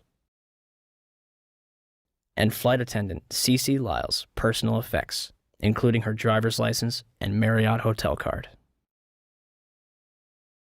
Although a 757 managed to obliterate itself upon impact, paper and fabric managed to survive without a scratch. They also released pictures of an engine and 2 pieces of fuselage. It is not specified where those were found. Once again, the FBI stepped in to supervise every aspect of the investigation. They repeatedly denied family members' requests to listen to the cockpit voice recorder. The FBI gave in on April 18, 2002, as long as the victims' relatives didn't talk about it. And for some reason, the last 3 minutes were unaccounted for. No explanation has been given. Even after Zacharias Moussaoui's sentencing, the actual cockpit voice recorder has yet to be released. The 9/11 Commission concludes that the military was not informed of Flight 93 until 10:07, minutes after it had crashed. We heard the explosion. Actually, our power had gone off, and then we felt a tremor. We had just gotten up, and the next thing I know, it sounded like a missile came across our house. I mean, they were going that fast. It was flying. It was coming from that direction. I have no idea what it was. Oh no, it wasn't. It wasn't the aircraft that crashed. No, It's hard for me to believe that they did not know about that aircraft until 10:07. That's difficult for me to believe. Despite the discussions about military assistance, no one from FAA headquarters requested military assistance regarding United 93, nor did any manager at FAA headquarters pass any of the information it had about United 93 to the military. A year after 9/11, military officials were telling an entirely different story, that Flight 93 was being tracked. In the Pentagon Command Center, there's a report of another hijacked plane, United Airlines Flight 93. We received a report from the FAA that Flight 93 had turned off its transponder, had turned, and was now heading towards Washington, D.C. The decision was made to try to go intercept Flight 93. The rules have changed. We could do something about it now. Colonel Bob Marr is in command at the Northeast Air Defense Sector base in Rome, New York. The words that I remember as clear as day was, "We will take lives in the air to preserve lives on the ground." Marr orders his air controllers tell the pilots to intercept Flight 93. United Airlines Flight 93 will not be allowed to reach Washington, D.C. The closure time came and went, and nothing had happened. So you can imagine everything was very tense. Flight 93 is about 175 miles north and west of Washington, flying over Somerset County, Pennsylvania. Up above, a fighter jet streaks by. It was about, 10:03 that the fighters reported that Flight 93 had crashed.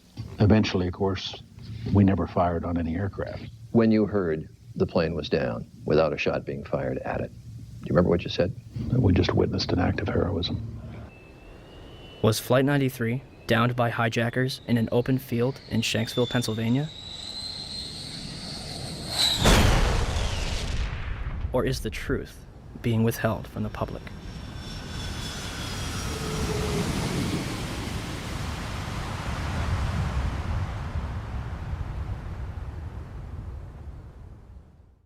I want to tell you that we are getting word from New York right now that another building has collapsed. I understand that this is a 47-story building.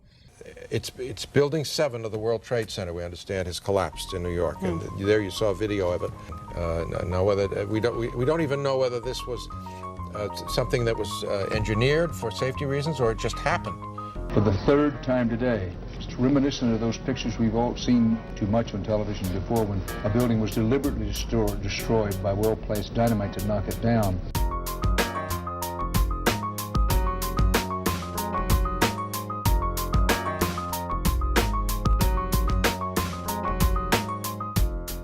In 1984, construction began on World Trade Center Building 7, a 47-story office building, 570 feet tall, and 300 feet away from the North Tower.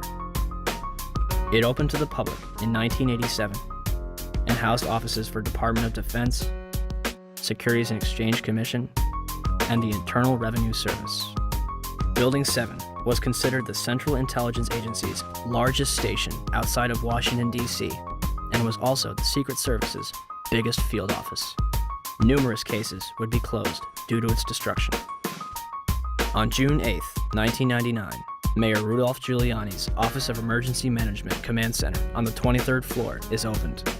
The command center on the 23rd floor is bulletproof and bomb-resistant, with its own air supply and generators. It's linked to city airports, the Coast Guard, and the Pentagon. Computers will soon have detailed blueprints of every major building in New York City, as well as evacuation routes. Hurricanes and heat waves would be handled here, as well as terrorist attacks. Though New York officials say their facility is not impenetrable, they're confident it could handle even the worst crisis imaginable. Deborah Fayerick for CNN, New York. The 50,000 square foot center has reinforced, bulletproof, and bomb-resistant walls, its own air supply and water tank, beds and showers, and 3 backup generators. It has countless monitors which oversee police and fire department responses, and it is staffed around the clock. Hours before the first plane would strike the World Trade Center, Building 7's alarm system would be placed on test status at 6:47 a.m. for a scheduled period of 8 hours. This normally occurs during maintenance, and any fire alarms from the building are disregarded. After the second plane strikes the South Tower, the building's power is shut off and its tenants are evacuated. The major fires in World Trade Center 7 were as follows. On the east face, between floors 11 and 12.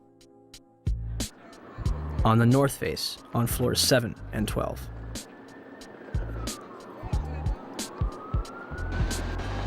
On the west face, between floors 29 and 30. Smoke obscures the entire south face of the building.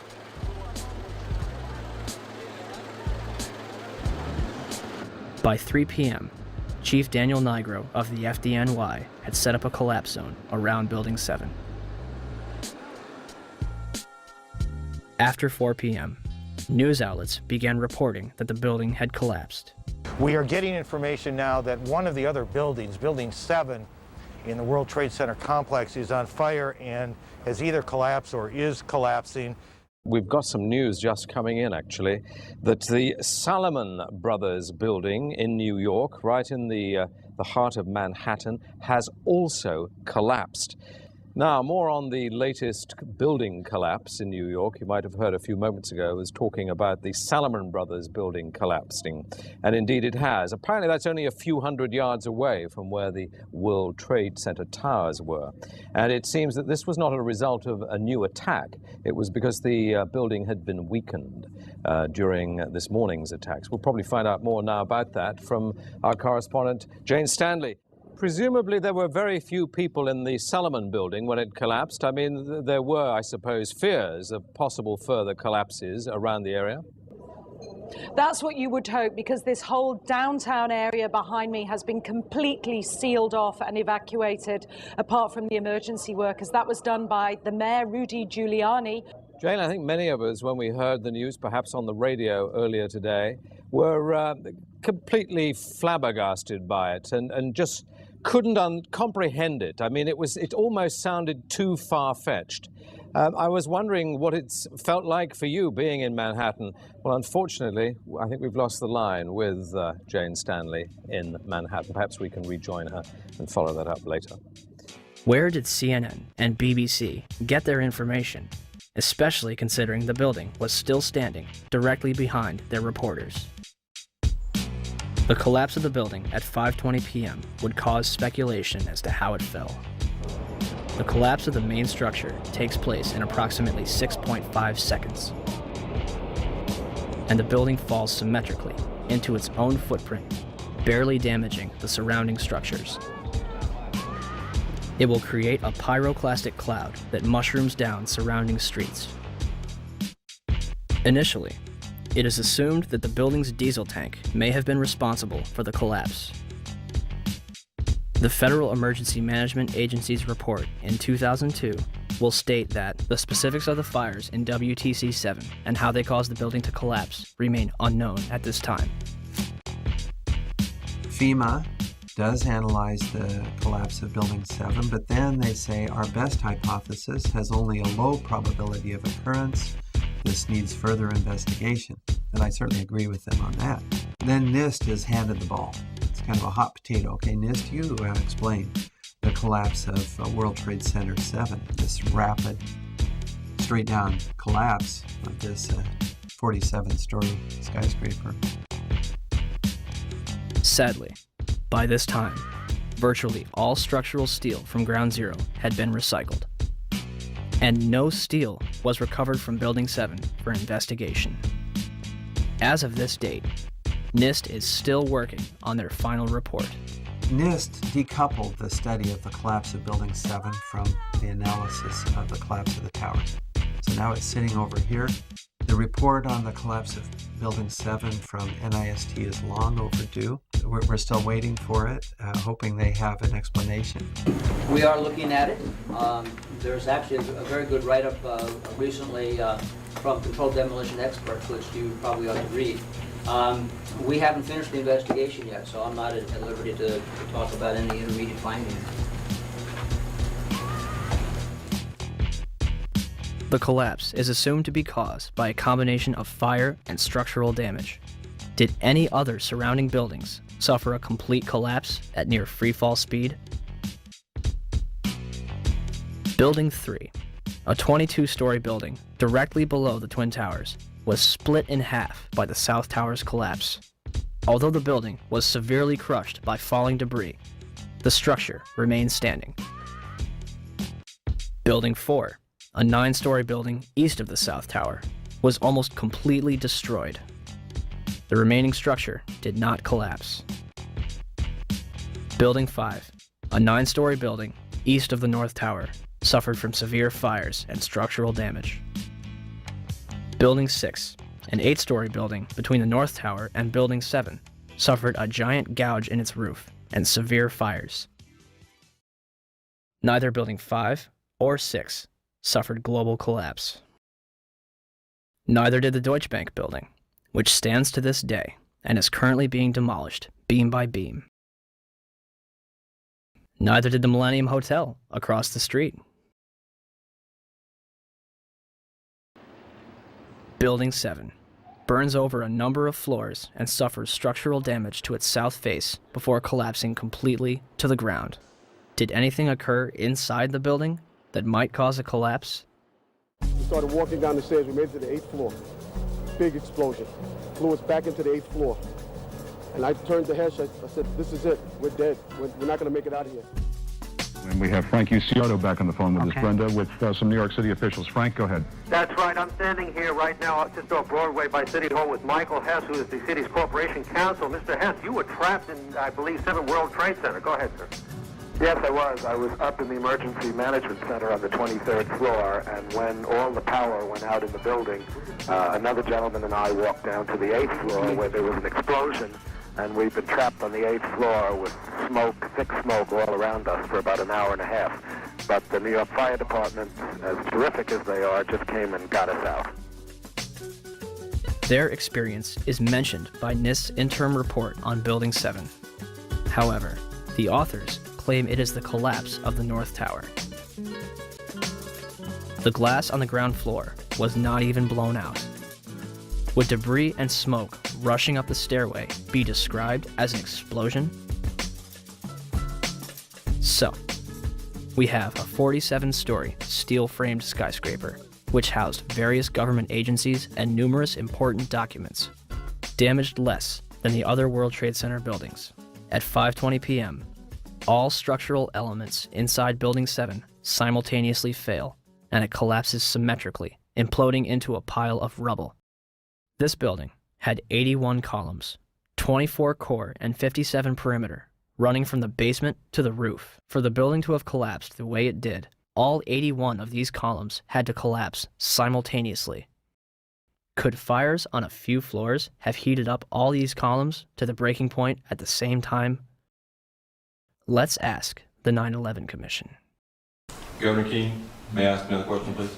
At 5:20 p.m. on September 11th, World Trade Center building number 7, 47-story modern frame steel skyscraper that no plane hit, collapsed into a neat little pile onto itself and exhibiting all the characteristics of controlled demolition.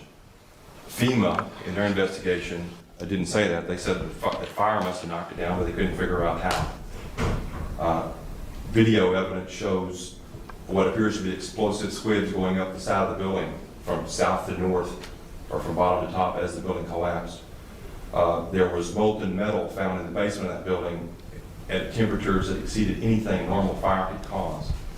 With all the confusion about what happened to Building 7, why is there not a word about the collapse of that building in the 911 Commission report? We didn't see any evidence of the kind of thing you're talking about. We thought that was part of the tragedy of 9/11. The building collapsed later on. There was not a loss of life in that building. And it was not part of our report. Not part of the report. Thanks. Governor? Yeah. So for the 9/11 Commission to totally ignore that, I think is unconscionable and shows that they did not do a thorough job. Did Building 7 collapse because of damage from the falling North Tower? Or was it also a controlled demolition? 27 jaar ervaring in het slopen van gebouwen met explosieven. Hij is de absolute top in Nederland. Zijn reactie op de beelden die we laten zien is onbevangen. Zie je vanaf boven gaan? Nee, je gaat vanaf onder. Die gaat vanaf onder, ja. Toch? Ja. Ze hebben gewoon kolommen weggeblazen. Er is nagesprongen. Dit valt anders dan het World Trade Center. Vind je niet dan? Ja, je ziet het, de onderste verdiepingen gaan eerst. Ja, en de rest zakt er gewoon in. Dus dit is controlled demolition. Zeker weten? Zeker weten. Er is nagesprongen. Dit is in opdracht gebeurd. Dit heeft een team gedaan van experts. Maar dit is ook op 11 september gebeurd. Dezelfde dag? Dezelfde dag. Dezelfde dag? Weet je dat zeker? Ja.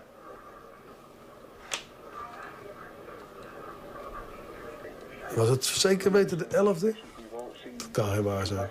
7 uur nadat de World Trade Center naar beneden viel. Ja? Hebben ze hard gewerkt.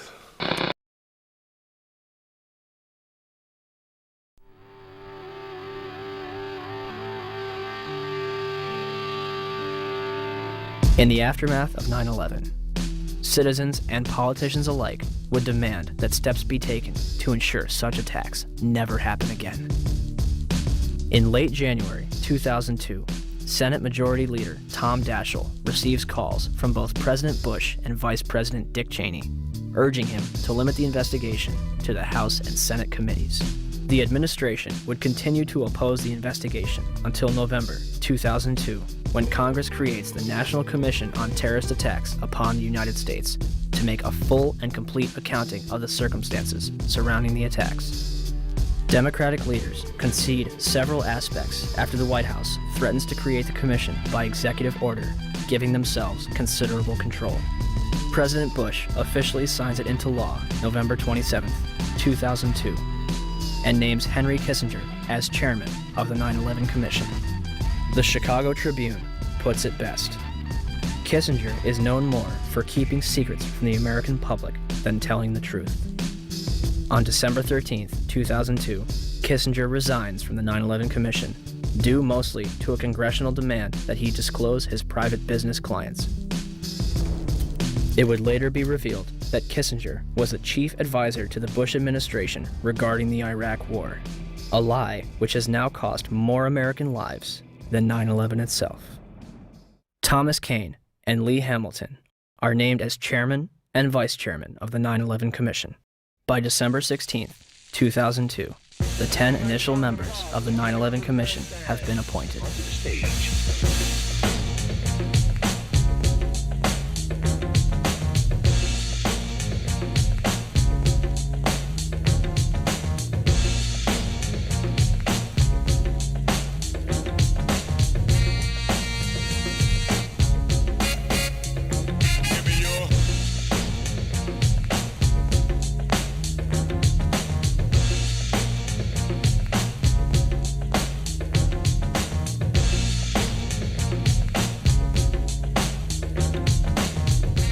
And the man missing from this picture? Philip Zelikow, Executive Director. He would shape both the commission and its final report.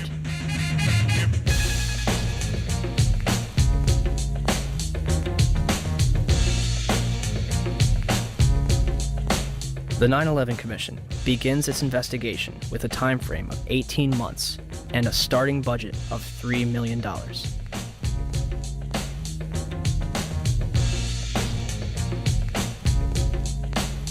January 27, 2003. The 9/11 Commission holds its first hearing in Washington, D.C. Vice Chairman Lee Hamilton will claim a few days later, "We're not interested in trying to assess blame. We do not consider that part of the Commission's responsibility." March 26, 2003.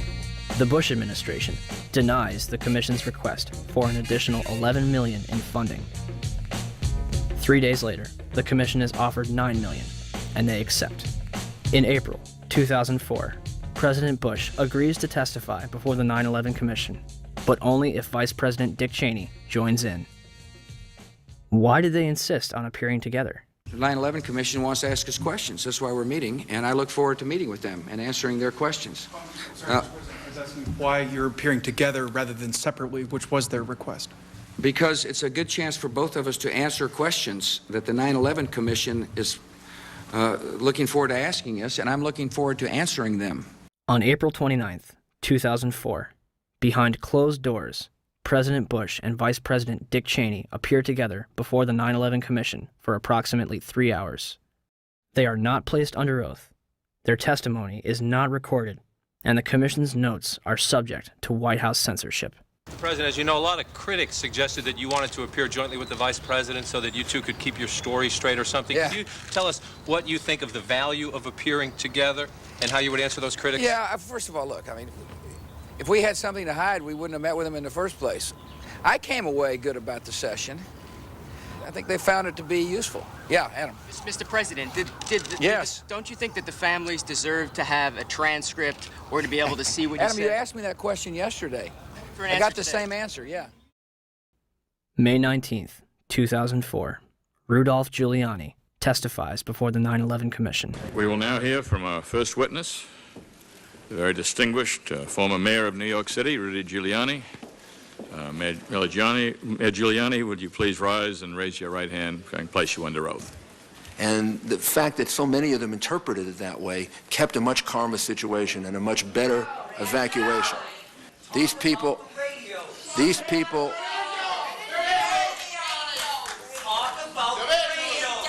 would please ask.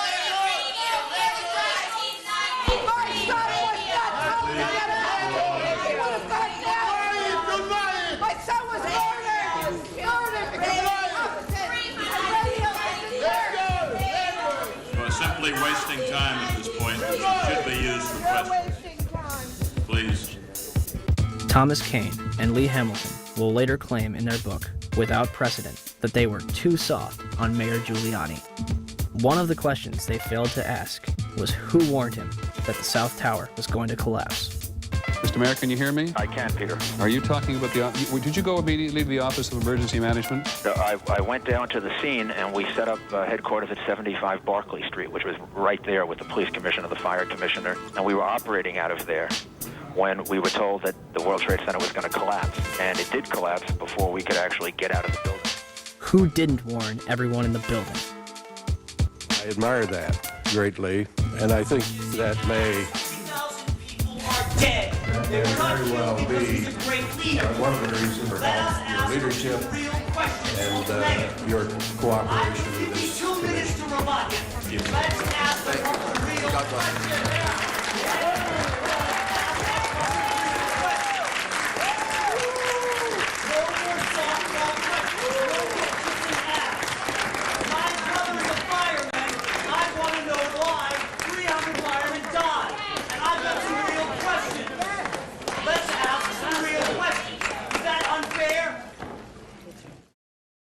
The 9/11 Commission would release its final report on July 22nd, 2004, and closed its doors on August 21st.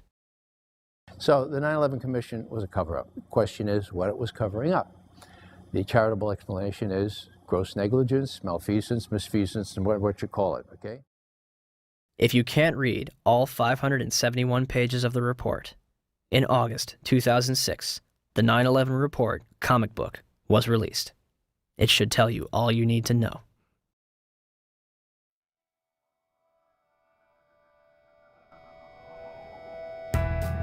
On the morning of September 11th, 19 Arabs boarded 4 commercial airliners at 3 different airports and crashed them into the World Trade Center and the Pentagon, with 0 military intervention. Or, we have been and continue to be lied to about the events of September 11th, and that elements within the United States government and mainstream media continue to cover up the truth. These are the same people that lied about weapons of mass destruction. They endorsed a lie that's killed several 100,000 innocent people overseas. Could they also endorse a lie that killed almost 3,000 innocent people in our own country? Our entire foreign and domestic policy has been based upon the events of September 11th. It has enabled the passage of Patriot Act 1 and 2, established the Department of Homeland Security, facilitated the invasions of Afghanistan and Iraq, and used to pass the Military Commissions Act which officially ended habeas corpus.